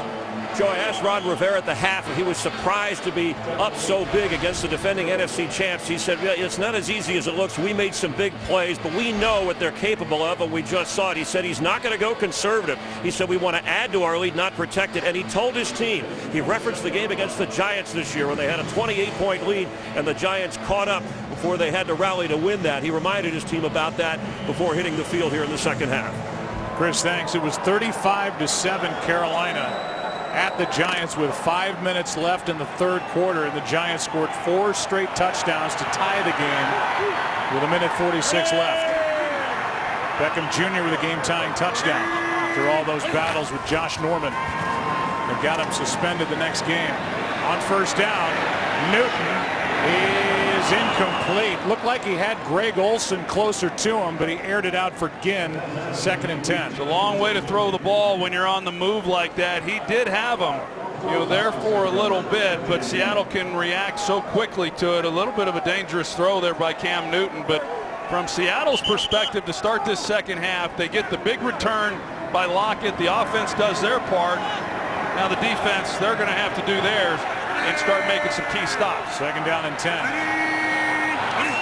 Hatchery in the backfield. Cameron Artis-Payne right side. Wagner on his back. Ball looked like it might have popped out, but Cameron Artis-Payne, who fumbled earlier in the game, got right back on it. Gain of 3.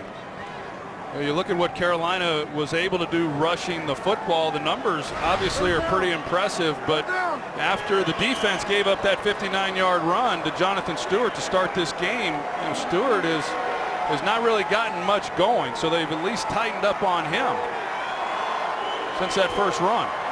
Stewart 11 carries, 84 yards. Carolina 5 for 7 on 3rd down in this game. 3rd and 7. Newton throws, pass, caught. Olsen, did he get it? Right at the marker. Cam Chancellor forced him out. And Tony Correnti is going to call for the chains. I think that one's worth taking a look at to see exactly where the ball was. I thought from here, Joe, it looked like a favorable spot.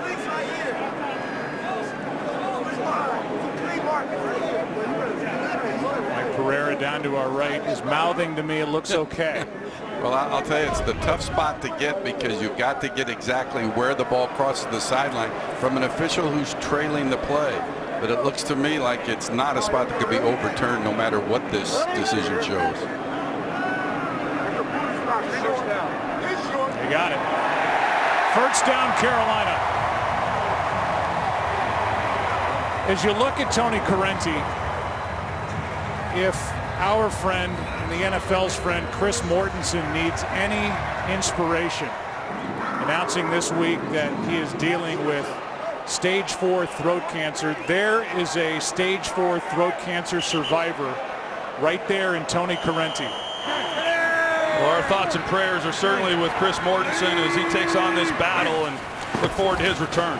Here is Newton keeping it on the read option. He slides down with a gain of about 2.5. Mike Pereira, I know Tony Correnti was the best man at your wedding. And have you had any contact with Tony with regard specifically to Chris Mortensen? Yeah, I did. I talked to him before the game, and he reached out to me to give him Chris's number to call him because he's going to reach out to him this week.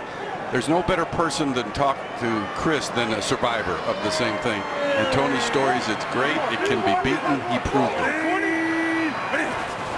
2nd down and 7. Here's Stewart trying to get it going again. There's KJ Wright, had a great year. In on the stop, a gain of 2. 3rd down coming up. And so Tony Correnti, Mike, who was diagnosed back in 2011, is here working a playoff game in January of 2016. down there to be yelled at and second guessed for the next 3 hours or the past hour and a half doing his thing, and we wish the best, all of us at Fox, to Chris Mortensen, one of the real good guys in this business. On third down, Newton in trouble and sacked. Cleaning up was the rookie Frank Clark, but Newton had nowhere to go except down, a loss of 10.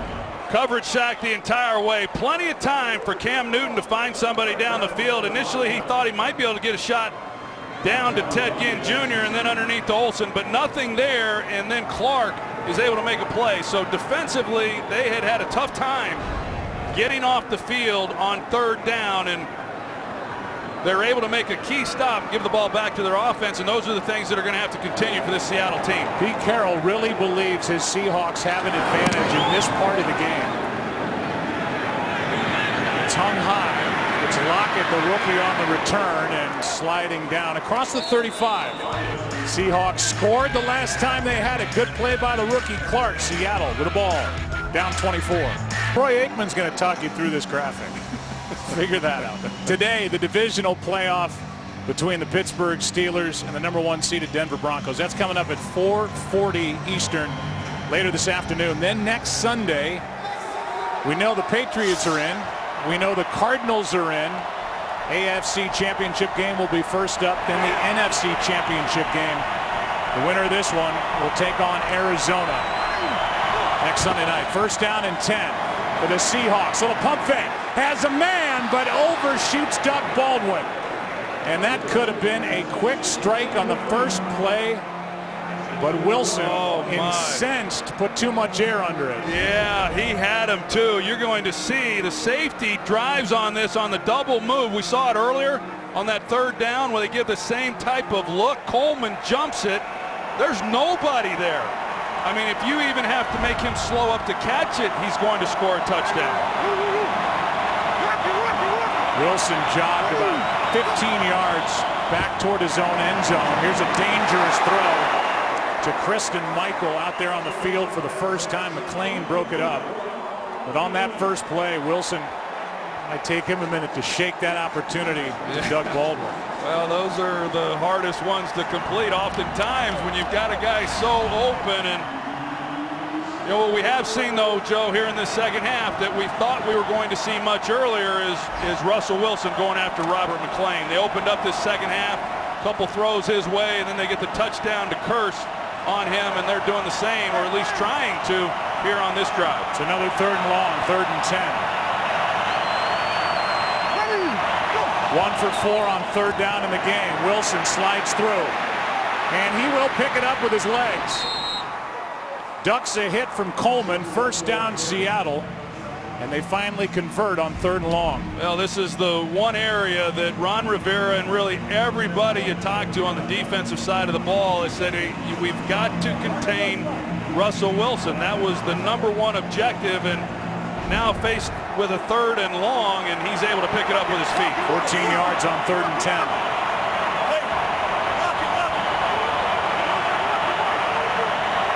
Kuechly barking out signals to the defense, and here they come. Lynch trying to pick up a block. Wide open is Curse. And Marshawn Lynch got just enough of 2 blitzing Carolina Panthers. This completion good for 16 to Curse. Yeah, they bring the pressure off the edge. Russell Wilson knows he's going to take a hit. He's got to stand in there and deliver the football. And you see they turn him loose as Wilson kind of works away from that, avoiding the rush in the pocket. Lynch lined up wide to the left at the top of the screen on first down. And a sack, this time in the arms of Dwan Edwards. His 2nd of the year. You mentioned that they split out Marshawn Lynch. That's where Russell Wilson wanted to go with the football, but no one blocks Edwards in the middle. And that's really been the story of the game to this point. The pressure from this defensive line against the Seattle Seahawks O-line. That was quick pressure, too, because that ball was not going to be held very long. Just beat right off the ball by Edwards to get to Wilson. 2nd and 19. Wilson steps through again. turns it into a positive play as Harper is there to tap down Russell Wilson. He gets up signaling first down, but he's not looking at the right marker. That was a gain of 8, and they still have 11 to go. 3rd and 11. You know, every week you watch Seattle play, and every week Russell Wilson makes plays that there's just not many guys that can make. And last week we saw it against Minnesota, which certainly helped them win that football game, and that was another one there. They don't get it here on 3rd and 11. Another decision for Pete Carroll. Blitz off the edge. Seahawks pick it up. Lockett in the end zone. He's got it. Touchdown. What a catch by the rookie working on Kurt Coleman. And what a throw.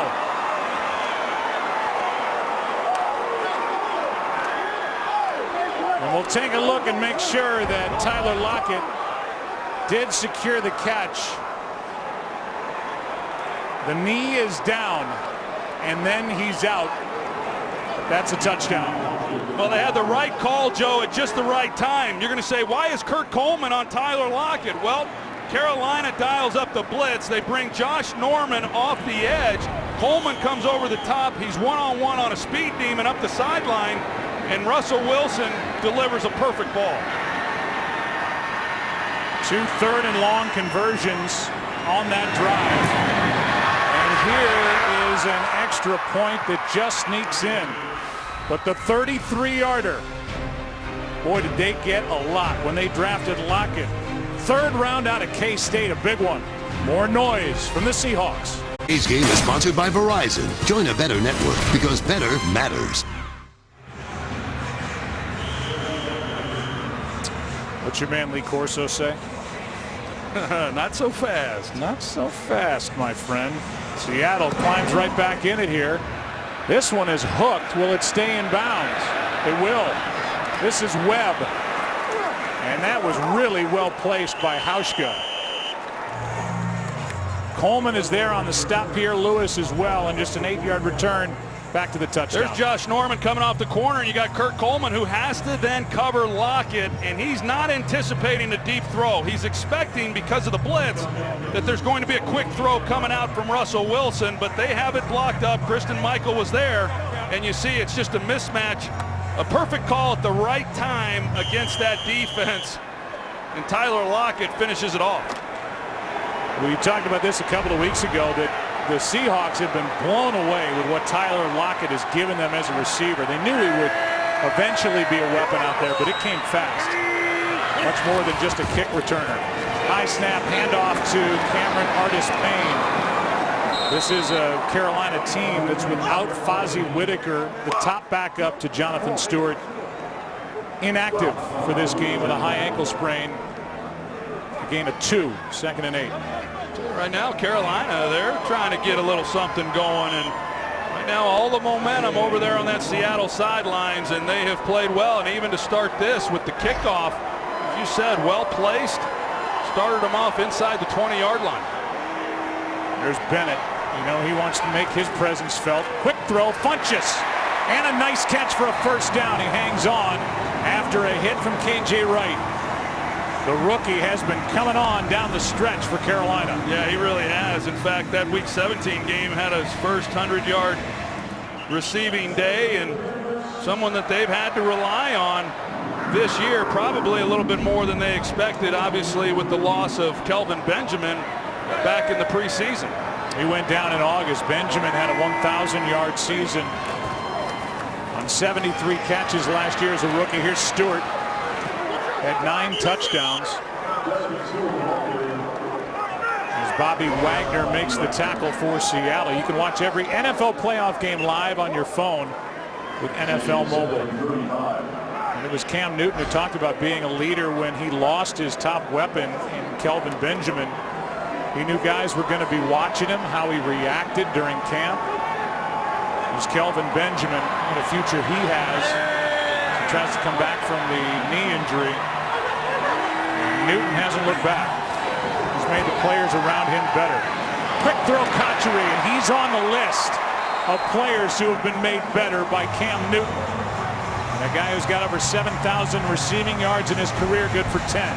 Cam Newton kind of has his pick right here. Initially, he's trying to get that wide receiver quick screen to Corey Brown, but Seattle plays it pretty well, and it gets Kachary then on the slant route. And so great discipline by Cam Newton, not forcing a throw that wasn't there and actually getting the bigger gain out of the play. First down, Panthers taking their time up at the line. Over 5 to go, third quarter. You want to try to milk the clock down. At the same time, you don't want to lose, your tempo as an offense, and that's what you have to balance if you're Cam Newton. Have to take a timeout with the play clock at 1. First down when we come back. Aerial coverage provided by Nationwide on what's turned out to be a nice day. Here in the middle of January, this divisional playoff on January 17th. Number 6 seed against the number 1 seed. 10-6 against 15-1. 17-point game. Turned out to be a beautiful afternoon. When we woke up this morning, it was snowing here in Charlotte. It was nasty, windy, and snowy this morning. Different deal now. On first down, handoff is to Stewart. Making his way toward a 100-yard day. Picks up 5. Jordan Hill on the tackle. Here's how it looks early this morning. Front came in, snow flurries, a lot of wind. Even that's appeared to die down a little bit as we've gone. And now half the field is in sunshine on 2nd and 5. Camera shot out of the hotel room of our producer, Richie Zions. Pass is skipped in to Corey Brown. Third down and 5. It'll be part of the story, Troy, and maybe it's the play-by-play non-ex-player making an excuse, but this is a Seattle team that's traveled over 30,000 miles in the air. Obviously, that's something they always deal with, being the Pacific Northwest, but they had the -6 degree game on Sunday. Went home, now they're back. Third game in the Eastern time zone for them. 10 o'clock. Back in Seattle. It's a lot. It's a lot to answer to. Well, traveling's hard. It's hard playing on the road, but they've had plenty of time to get their rest leading up to this game. On third down and 5, passes tipped at the line and incomplete for Kachary. And it's another defensive stop for this good Seattle defense. It's finally playing some good football here in the second half. Yeah, Michael Bennett, week in and week out, you just see this guy make plays. He's disruptive, as I said, and that one not so much off his hand as much as it just hit him in the head. And a ball that Cam Newton wasn't able to get over the top of him. But nevertheless, a good stop by Seattle and forcing a punt and giving the ball back to an offense that's really feeling pretty good about themselves here in the second half. Another punt from Nortman. The dangerous Lockett. This is a good one. He hung it high, and with that, a fair catch at the 15. But 4:14 left, quarter number 3. And the always up Russell Wilson back to work, down 17. The biggest comeback in NFL history, 32 points. A playoff game between the Houston Oilers and the Buffalo Bills, January of '93. The quarterback is the man pictured there with Cam Newton. Quarterback on the wrong end of it. The great Warren Moon for the Houston Oilers as Russell Wilson tries to channel his inner Frank Reich, who was at the controls, not the great Jim Kelly, but Frank Reich, his backup, who rallied the Buffalo Bills for that home come-from-behind win. And there's Warren Moon, who is the analyst for the Seattle Seahawks on the radio. He's been front and center watching the maturation of Russell Wilson, who has rarely had to play from behind in his NFL career. Never in a hole like this. 2nd and 10. Pass is caught short of a first down. That's Curse, who has a touchdown in the game. Good for 8. I think Warren Moon's glad that he's doing radio for Seattle right now and has his headset on and not listening to us and having to relive that moment back in January of '93. Pete Carroll, the fiery head coach, 64 years old, stalking the sideline, looking for a conversion on 3rd and 2. Lynch in there.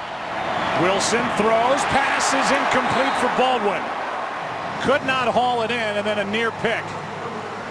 As McLean was there defending for Carolina, it's a quick 3-and-out. Well, it was the right idea by coordinator Darrell Bevell, and a ball that Baldwin, usually makes routine, but Russell Wilson doesn't help him. I mean, that should have been a pretty easy completion. They roll him out, get him away from the pressure. It's, 3rd and short, and yet they're just not able to convert. Not saying it's going to happen, not saying it even makes sense here, but with Pete Carroll in the playoffs, sometimes you can expect the unexpected. And, well, here you go. Here is a snap to Shed, and Deshaun Shedd's got a first down. And there's Pete Carroll, a little January magic, and Deshaun Shed picks it up on the ground, and they continue the drive. He's not scared. Well, he's not scared, and they always have those types of things within your offense as far as what you're going to do in these situations. If you're going to go for it, the fake punt, they snap the ball directly to Shed, got blocking out in front of him, and then he picks up the first down. Just a great job of execution by the Seattle Seahawks in a very critical moment in this game. Derek Coleman with the block on Finnegan that got the first down.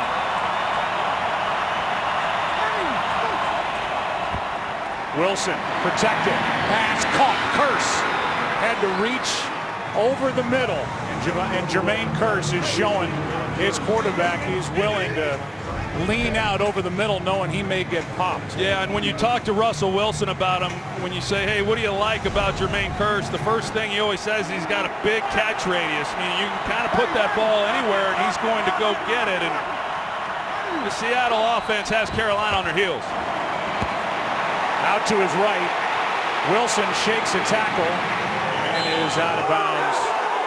You see where they mark him. This crowd was reacting, thought there was a hold out there by the offensive line.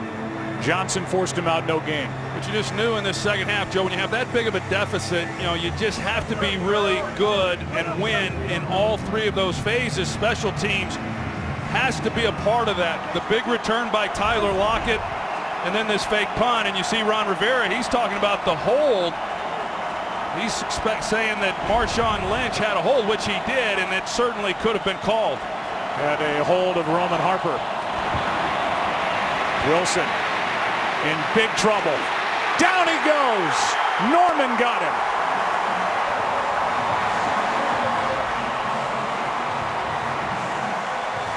The All-Pro corner for his coverage skills gets a sack. Yeah, Norman was in coverage initially, and then he just kind of ad-libbed on that one, and he goes and gets Russell Wilson. Initially, he's in coverage on his guy, and then off he comes. He sees an opening, and that was a time when Russell Wilson had time to see it and get the ball out and avoid the sack. Well, it's 3rd down and 24.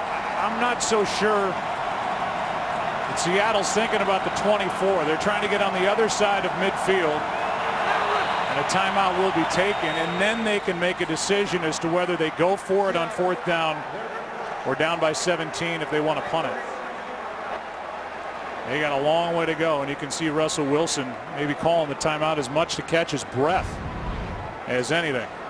Let's take a look at Josh Norman out here at corner, and you're going to see initially he's running. He's going to cover Marshawn Lynch on the drag route. He's in zone coverage, so he's not locked up in man, but he sees an opening, and he sees Russell starting to scramble a little bit, and he just took it.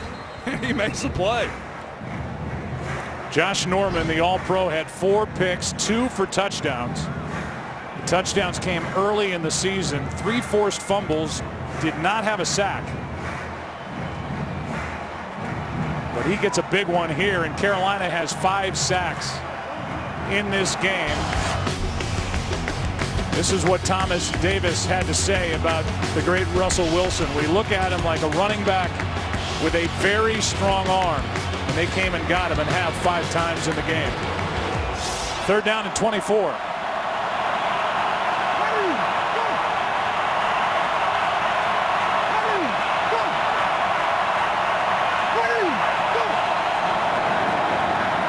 There's 4 men on the rush. Underneath it's Lynch. He's got a long way to go. Kuechly, Coleman, and now it'll be 4th down. And the punt team comes out for Seattle.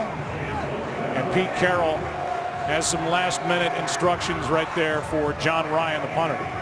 Yeah, so you get in the situation where you take the sack. Now you're at 3rd and 24, and against this defense, it's just not going to happen. And so you unveil the fake punt that worked, and yet you're not able to do anything with it except take time off the clock. Play it straight. Fair catch. And it got away for a moment from Ted Ginn, but he's able to get back on it. And Ginn makes some hearts skip a beat around here as he did not make the catch cleanly. The Walter Payton NFL Man of the Year Award, presented by Nationwide, has a long history of honoring players who have significantly impacted both the game and their communities. Each NFL team nominates one player for the award, with a winner being announced at the NFL Honors Award Show on February 6th on CBS. This year's nominee for Carolina is Greg Olsen. Yeah, it's a great award, and Thomas Davis won it last year. I thought his acceptance speech was terrific. There's only going to be one guy that gets it, of course, this year also, but they do, as we have done, recognize someone from each team. 32 guys. They've all been terrific in their communities, and there's so many other guys that are doing so much, and hats off to them. And after the late great Walter Payton, starting from just outside the 10.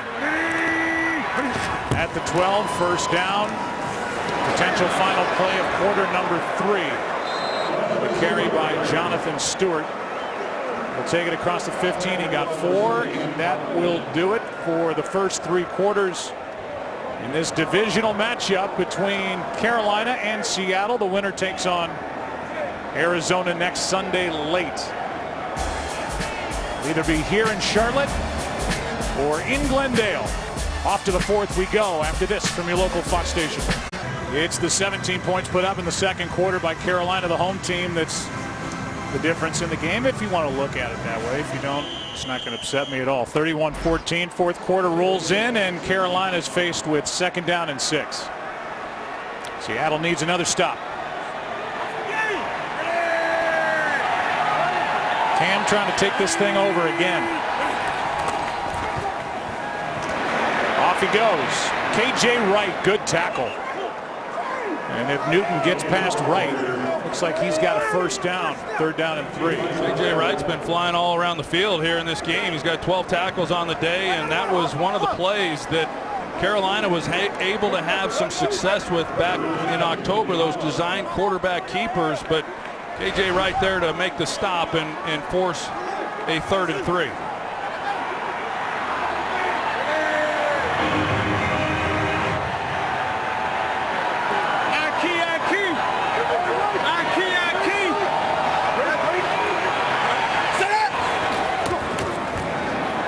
Newton on 3rd down, protected.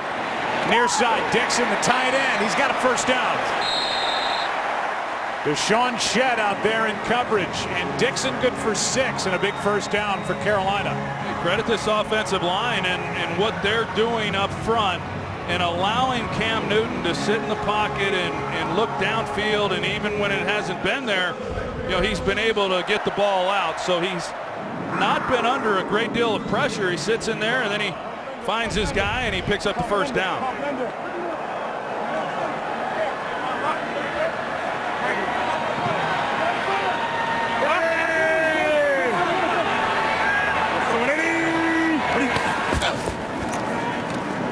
Fake the delayed handoff. Newton with plenty of time.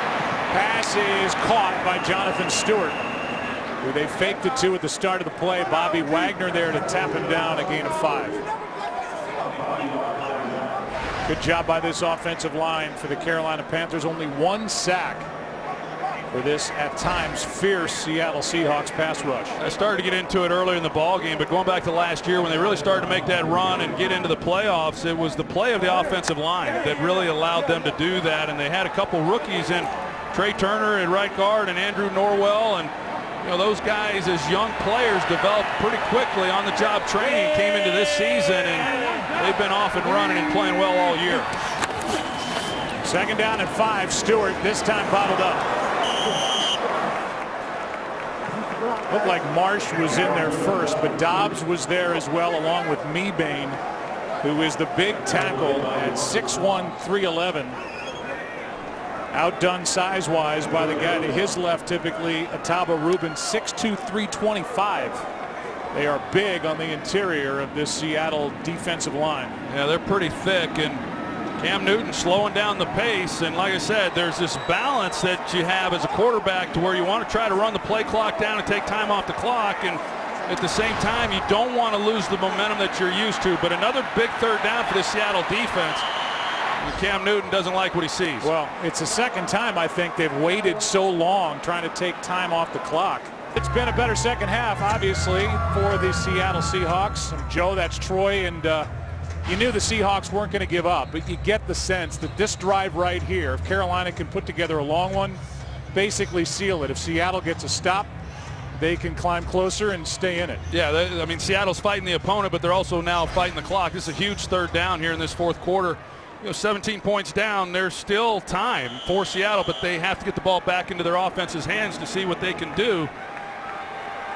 Seattle much better in this second half on this down, but I agree. If Carolina is able to mount some first downs, take time off the clock, and then obviously if they get more points and build this lead, it's going to be next to impossible for Seattle. On third down, Newton throws, pass caught, Olsen underneath. Where do they mark him? Right at the first down marker. Chancellor is there, and he almost took the helmet off the head of Greg Olsen. Well, look at the spot, but Greg Olsen going to the sidelines with one arm hanging down. That was a blow, and he goes down immediately. Not sure exactly where that ball was. I know it was awfully close from here as to whether or not he picks up the first down, but Olsen left the field right after getting up. Well, let's say this for Carolina. If this is good for a first down, it would be their 9th conversion in this game, 9 for 13. And it is right there. They are going to give them the first down. And we saw that a couple of times last night as they look at Greg Olsen, who took that shot from Cam Chancellor. We saw that last night in the Arizona-Green Bay game. That's the second time in this game Greg Olsen has gotten just enough to get a first down, and Ed Dixon is in the lineup now for Carolina.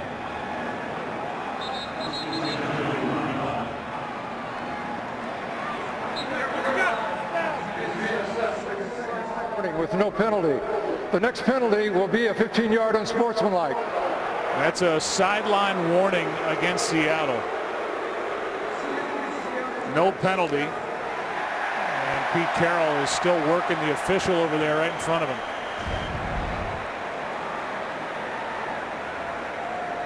So they give him a warning, and then you could hear Tony Correnti say the next one's a penalty.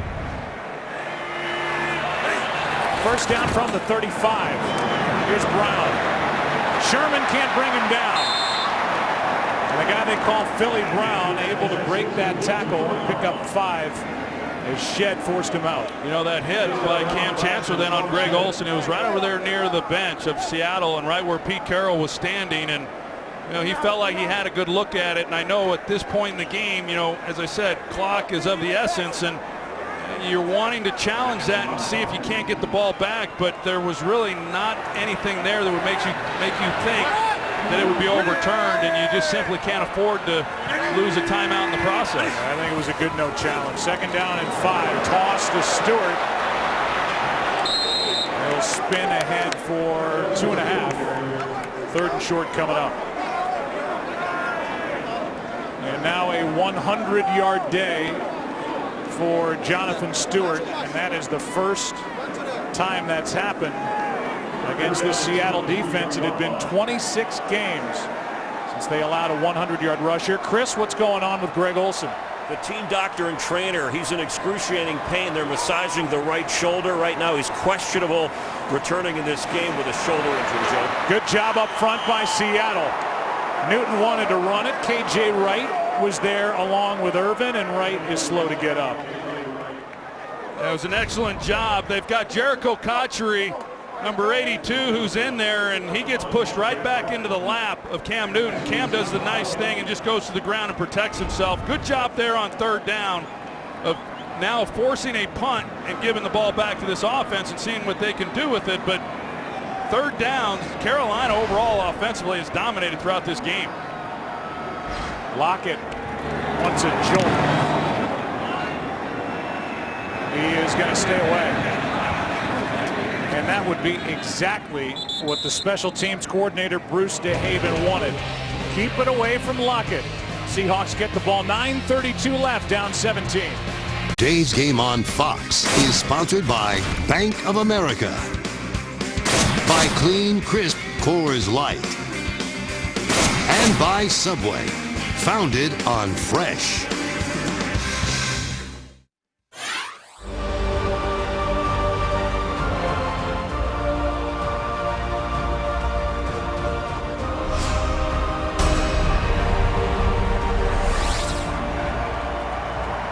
The numbers for Seattle since 2010, 5-2 record in the postseason after trailing by 9 or more points. That was the case last week when they came back in the ridiculously cold Minnesota game. Won at 10-9. Now taking over at their own 27.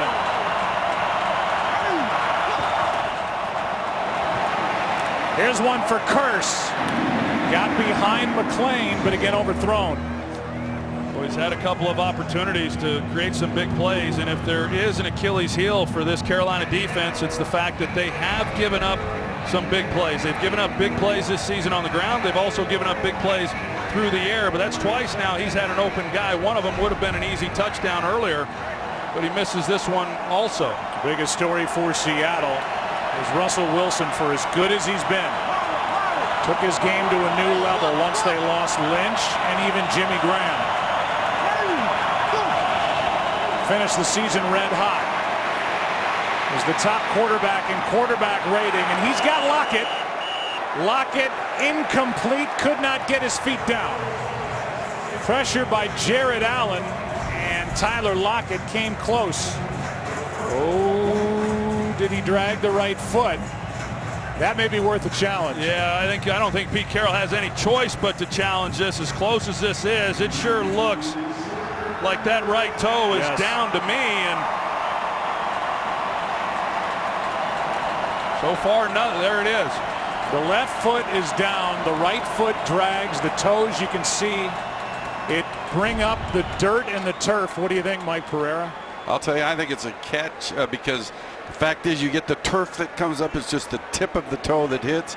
And I do think the other element is you hold on to the ball when it hits the ground. The field of an incomplete pass.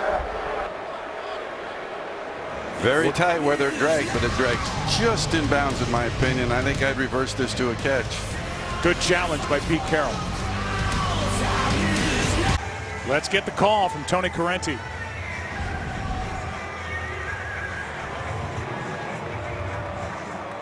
After the review, the ruling on the field will be reversed. It is a completed pass. It will be Seattle's ball at the 46-yard line.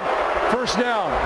Seattle will not be charged with a timeout. Took a divot on the sideline. Kevin Smith pointing to it. And that is a 27-yard completion to the rookie Tyler Lockett. He is just getting better and better and better. That was a great catch by Lockett, but it was also a great job by him of giving Russell Wilson somewhere to go with the ball when he got outside the pocket and was scrambling because he had to come out of his route. And then, of course, get his feet down. Right now, trying to find out exactly where the placement of that ball is going to be.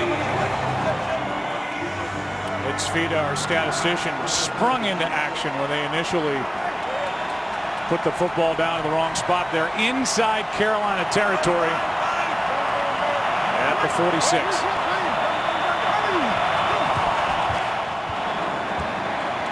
Wilson as his man. That's Curse again. And a good throw from Russell Wilson. Curse with a spinning catch for 15. That Curse is on the sideline. He had another underneath throw, an easier one if he wanted to take it, but he hung in there and delivered a football. And and Kearse goes up and makes a nice play on the ball. 8.5 to go.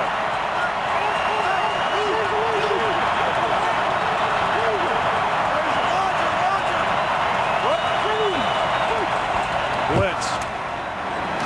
Wilson rolled away from the blitz. Here's Wilson. And Wilson's going to set him up just outside the 20 with a first down. Well, Luke Wilson, as I said, he gives them an option that they've been lacking here for the last couple of weeks. You see the Seahawks, they're huddling. Russell's able to get the call from the sidelines and then get everybody out. But obviously they've got to get moving. They're burning a fair amount of time in between these plays. We have 2 timeouts on the scoreboard. Here's Kearse. A lot of cushion out there. McLean makes the stop. A gain of 6 on first down. Yeah, that's good work by Robert McLean. Coming up, making the tackle and keeping the ball in play so this clock continues to run. McLean, originally, as you said, a 7th-round pick by these Carolina Panthers, has come all the way back around after getting cut by the Patriots in the final roster cutdowns. Here's Lynch. Marshawn Lynch. He's got a first down, 1st and goal. With the ball near the 7, Kuechly on the tackle, a run of 8 yards. I thought that was going to be one of those runs where he carries about 6 guys with him. He was pretty determined there to finish it, ricocheting off a few guys. 7 minutes left.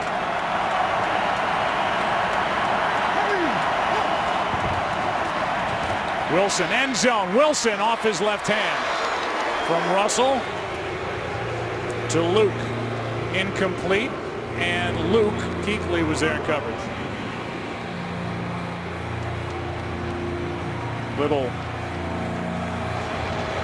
nerves and anxiety for Cam Newton watching this at one point 31-point lead slide to 17. Trying to make it now a 10-point game with a touchdown.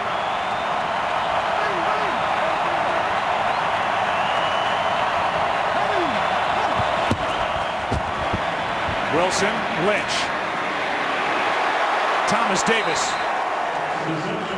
Thomas Davis, who has been through 3 torn ACLs, playing great football with a strong tackle one-on-one on Marshawn Lynch. Yeah, and then the whole group comes and rallies to him, and that's pretty impressive. The gang tackling there, and I know you're down in here tight. It's a 3-score game right now. You got to come away with a field goal at some point anyway. I'm really surprised Pete Carroll not kicking the field goal here.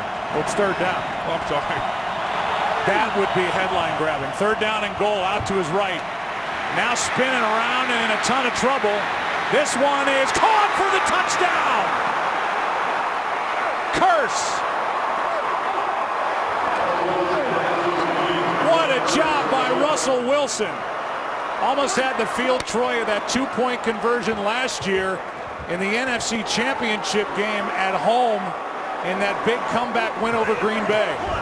Yeah, Russell Wilson, he's able to buy some time, and then you see the job that he does of scrambling and then allowing his guy to go up and make a play on this ball. Just a terrific job by Russell Wilson, and Josh Norman trying to stay with him, but it's a lot like basketball, and he goes up to make a play and Kearse over the top, and so what a finish on that drive to come away with the touchdown. Kearse 6'1". Norman listed at an inch shorter. Big extra point is good from Hauschka, who missed 4 during the regular season. Russell Wilson, 3 touchdown passes, 2 to Jermaine Kearse, who loves the spotlight in January. It's a 10-point game. This game is sponsored by the Ford F-150. Every other truck is history. It's one of the participants in the first ever Black College Intercollegiate football game. As we welcome you back and talk about the 2016 NFL Pro Bowl. Hall of Famers Michael Irvin, Jerry Rice select the teams to the Pro Bowl draft on Wednesday, January 27th, and watch the Pro Bowl live from Aloha Stadium on Sunday, January 31st on ESPN at 7 Eastern. Go to NFL.com/Pro Bowl to learn more. With the Carolina Panthers half expecting the onside kick. They kick it rather deep, and it's Joe Webb on the return. Look at Norman. Got one finger on it, not enough. Wilson celebrates the touchdown to curse in what is now a 10-point thriller. Carolina Panthers have to be thrilled to have Greg Olsen back in the huddle on the field after taking that shot from Cam Chancellor. The game summary, and that's just the beginning of it. Panthers led 31-0 at the half here at home. And that good defense has been trumped by the offense of the Seahawks. 10-point game. Slipping as he gets it is Stewart. Gets hit by Earl Thomas. Remember, Troy, with 2:22 left in the first half, the Seahawks trailed 31-0. Passed on a 36-yard field goal, didn't convert on a 4th and 5. And they tried it and obviously made it. This would be a 7-point game. And Hauschka missed a 55-yard try at the end of the half. So a couple of missed chances in what was a lost first half for Seattle, weighing heavily now. You see what the Panthers have done the last 4 times they've had it. 4 points. 2nd and 7.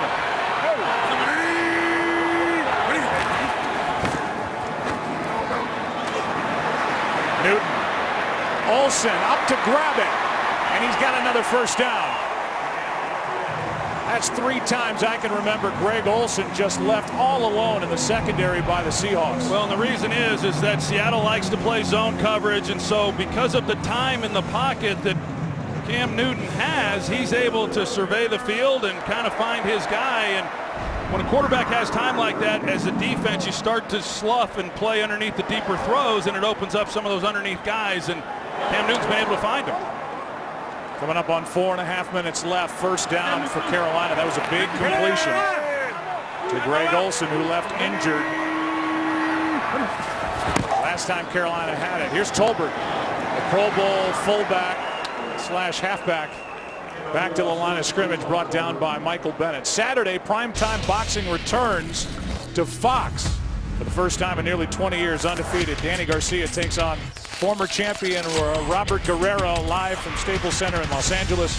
Saturday at 8 Eastern, right here on Fox. And then the next night, will be the NFC Championship game, either Arizona here against the Carolina Panthers or Russell Wilson's Seahawks in Glendale, Arizona. 2nd and 10.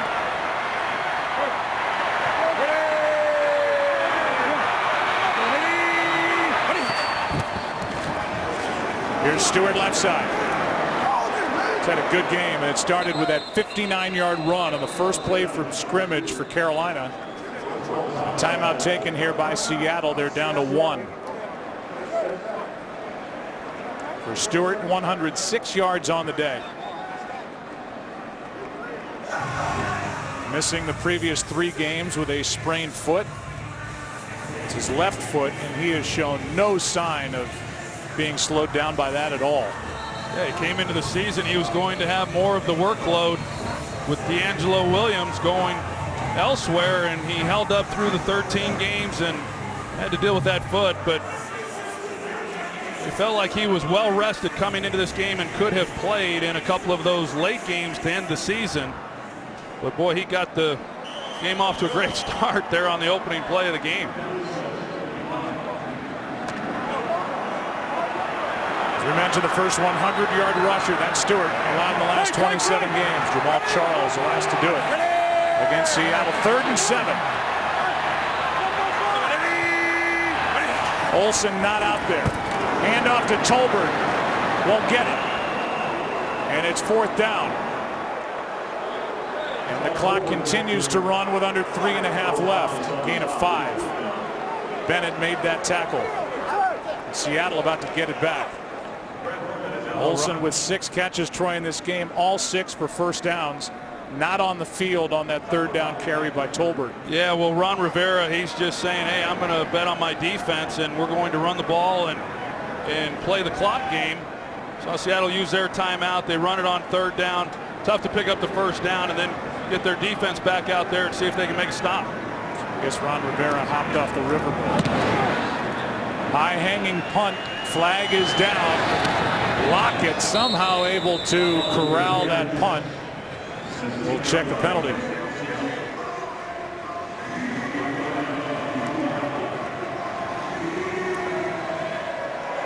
Seahawks are pleading their case. We'll get the call from Correnti.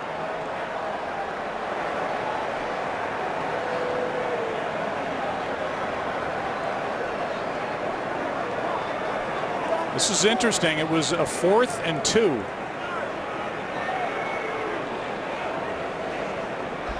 If it's a post-kick foul. Offense. Seattle has opted for the opportunity to have the 5-yard penalty added to the end of the kick. First down. So there you go. Even though Seattle's sideline was reacting, it is against Carolina.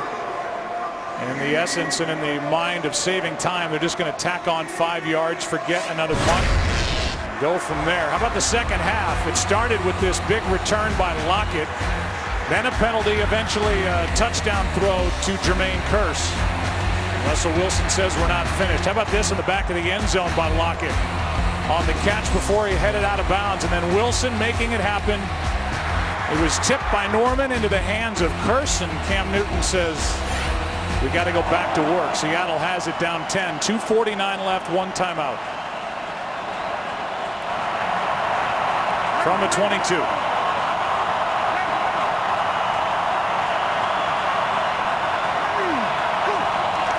Lynch at the bottom of the screen. Wilson throws, and he's got a completion. That's Doug Baldwin. The Seahawks hurry it up, a 2-score game. We've got Marshawn Lynch in there as the running back. A lot of times in these situations, they'll go with Fred Jackson, but they will split Marshawn out. Don't lose him either. I mean, he's got more receiving skills than oftentimes he gets credit for. Wilson. Pass is to the sideline, incomplete. Was the initial call. Now one official overrules the other and says catch. Jermaine Kearse. And outside of 2 minutes, the challenge would have to come from Ron Rivera. He made the catch, were his feet in. Able to secure it to the ground. That looks like a good catch. Mike Pereira's down there. It's close there, Joe. I don't know about the right foot once he has control. Mike, go ahead. Well, you look at the back foot. Watch the back foot when he first gets control. It's on the ground, still dragging, ruled to catch. Nothing here would seem to me. It's very close, but I don't think it can be overturned. Of a completed pass. So Ron Rivera, who had the most challenges during the regular season, was 9 for 14. Wants them to give this another look. Call when we come back. No head coach challenged more or was more successful than Ron Rivera. We think that he'll lose this challenge. Here comes the call. Oh, he doesn't. Mike Pereira thinks catch. What does Tony Correnti think? After reviewing the play, it is the ruling on the field stands. It is a completed pass. The runner was out of bounds. With the game clock operator, please reset the game clock to 2:19. 2:19. Carolina is charged with the timeout. So they can't challenge. Not a huge deal as we approach the 2-minute warning, where inside all the challenges come from up above. But as it is, Seattle has 1 timeout. They'll get a clock stop at the 2-minute warning, and that's it as they trail by 10. Russell Wilson now is throwing for over 300, and Jermaine Kearse has had over 100 yards receiving. And this second half has been fantastic, but the hole was deep. 31 points at the half. 2nd and 2.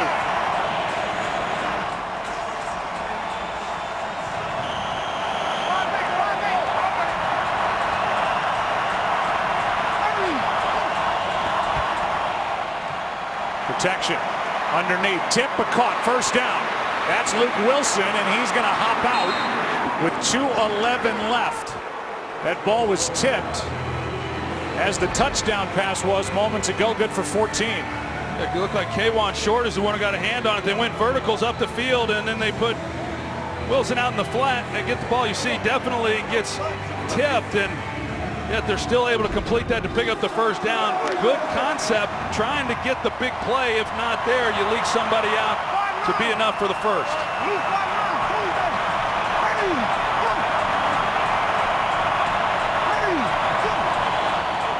2:11 left.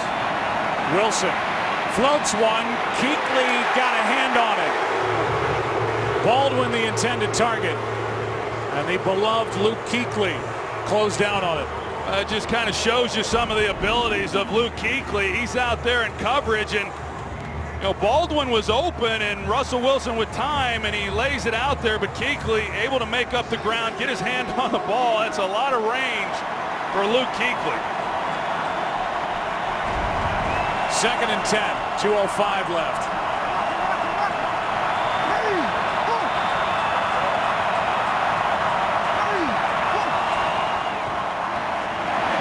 Here's Curse.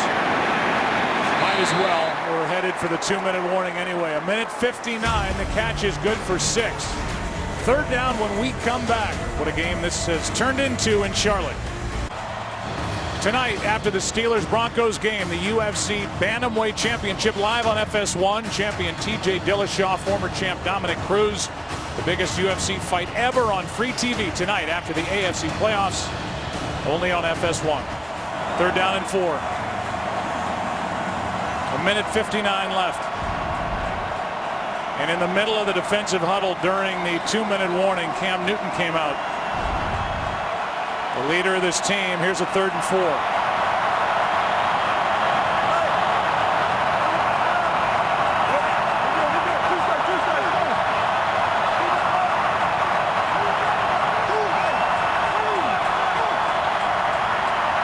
And a flag flies.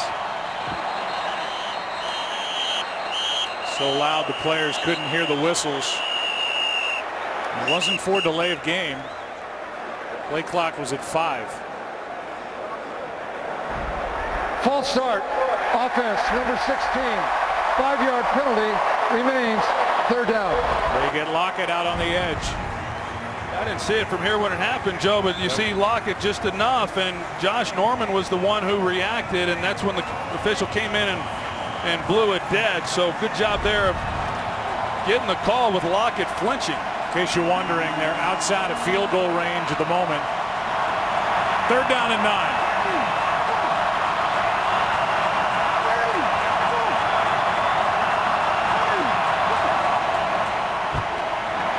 Pass is caught. 1st down.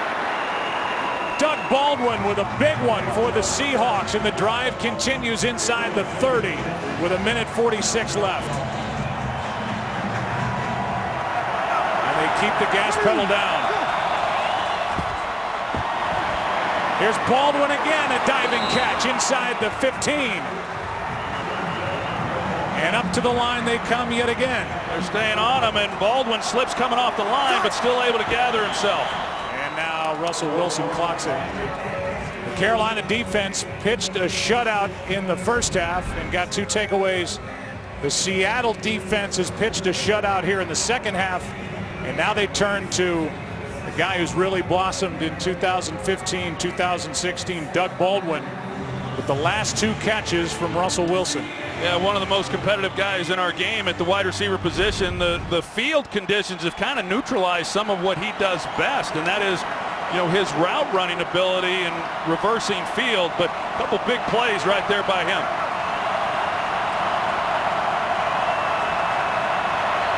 Lynch splits out. And delay of game. Offense, 5-yard penalty. Remains 2nd down. A delay of game called against Pete Carroll's Seahawks, which moves it back to the 18. Yeah, it just really shouldn't happen. Russell's just lost the play clock a couple of times in this game, and right there he gets a delay of game.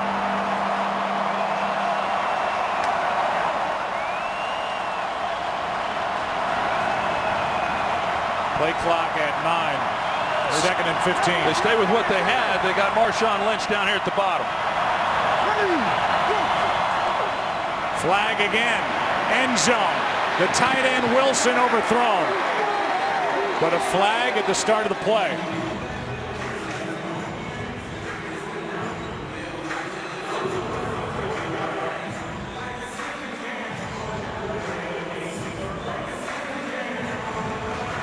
And before a 3rd and 15, here comes the call. Illegal formation, offense. This penalty has been declined. Result of the play creates 3rd down. So instead of 2nd and 20, Mike Pereira, they declined the penalty. It's 3rd down and 15. And certainly declined it. It was called because the wide receiver at the bottom of the screen is off the line. You can see he's almost 2 yards off the line. That leaves the left tackle uncovered, which is an illegal formation. There's Marshawn Lynch down there.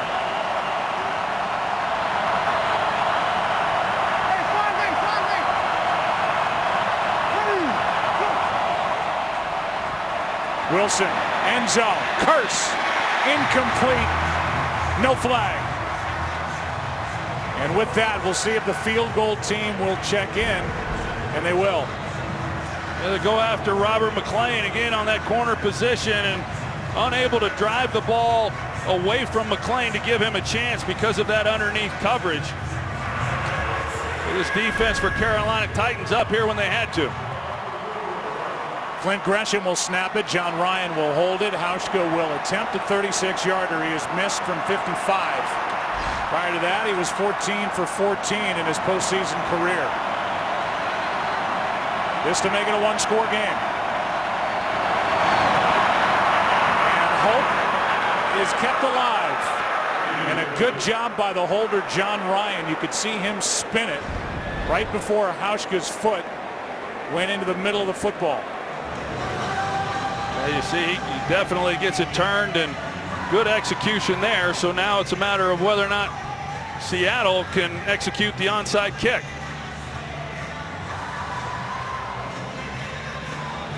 The Seahawks, no matter what happens in this game, deserve a lot of credit. Down 31-0 on the road against this good Carolina team, the #1 seed. Russell Wilson, who has not been in a position like that in his young NFL career. He didn't quit.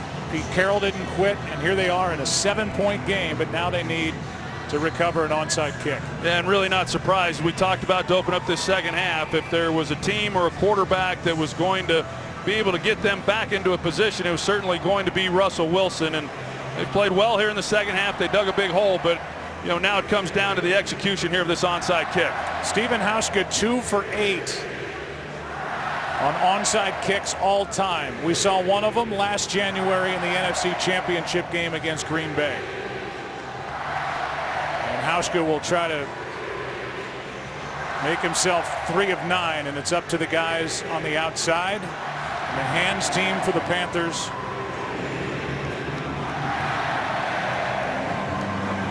Special teams coach Brian Schneider. What has he dialed up? Good hop. And it's recovered by Carolina.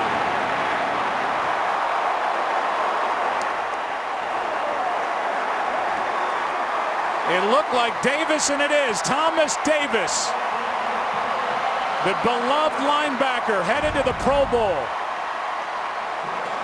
is there behind that initial front.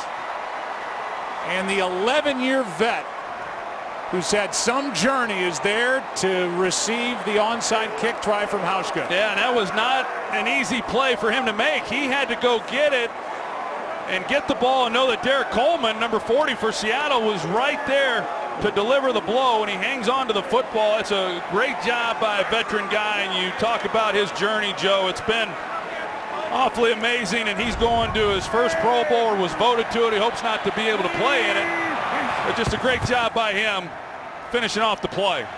State Farm postgame show is coming up after the final whistle. Thomas Davis, 3 torn ACLs in the same knee, and he thought after the second, no way will the Carolina Panthers stick with me. And he went in to visit with the owner here with the Panthers, Jerry Richardson, with his head coach, Ron Rivera. He said, give me one more chance. And it was James Andrews who did the surgery. He saw Davis. He said, Thomas, I did a good job. You have a chance to play again after taking the patella tendon out of his other knee. And here he is, arguably having the best year of his career. And there is Jerry Richardson, the native Carolinian. Played in the NFL with the Colts. And I'm sure a proud man as his team will host the NFC Championship game here next Sunday night. Their championship game history, they lost to the Packers in 2003. They beat the Eagles, lost to the Patriots in the Super Bowl. And then in 2005, lost to the Seahawks 35-14. Luke Kuechly is the leader.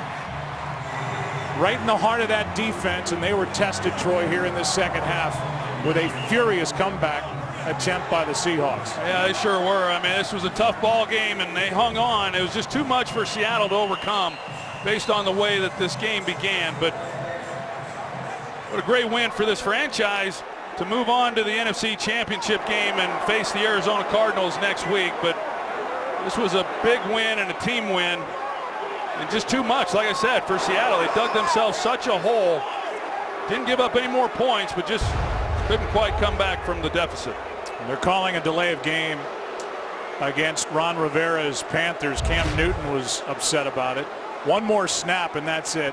You saw the look ahead to next Sunday late here in Carolina, barring the seemingly impossible. It will be the #1 seeded Carolina Panthers against the #2 seeded Arizona Cardinals. Spotted. Therefore, there will not be a delay of game penalty. The game clock will be set at 25 seconds and will start on my signal. All they have to do is execute a good snap and it's over. In case you're wondering, Arizona and Carolina did not play this season. Is that it for Marshawn Lynch in a Seattle Seahawk uniform? This could be his last game if they cut him for cap reasons next year. Meanwhile, Newton takes a knee, and the Carolina Panthers are headed to their 4th NFC Championship game with a 7-point win here at home over Seattle.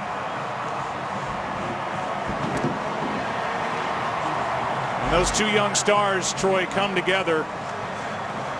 These two guys almost think of it like a divisional rivalry with the Seahawks and the Panthers, and we'll be hearing and seeing a lot from these two. Well, we will, and of course Cam Newton's journey continues next week, but Russell Wilson doesn't have anything to be ashamed of, nor do the Seattle Seahawks. It's a great year for them. They come up on the short end against an outstanding football team. 31-24, Carolina moving on to the championship game. The State Farm postgame show coming up after this.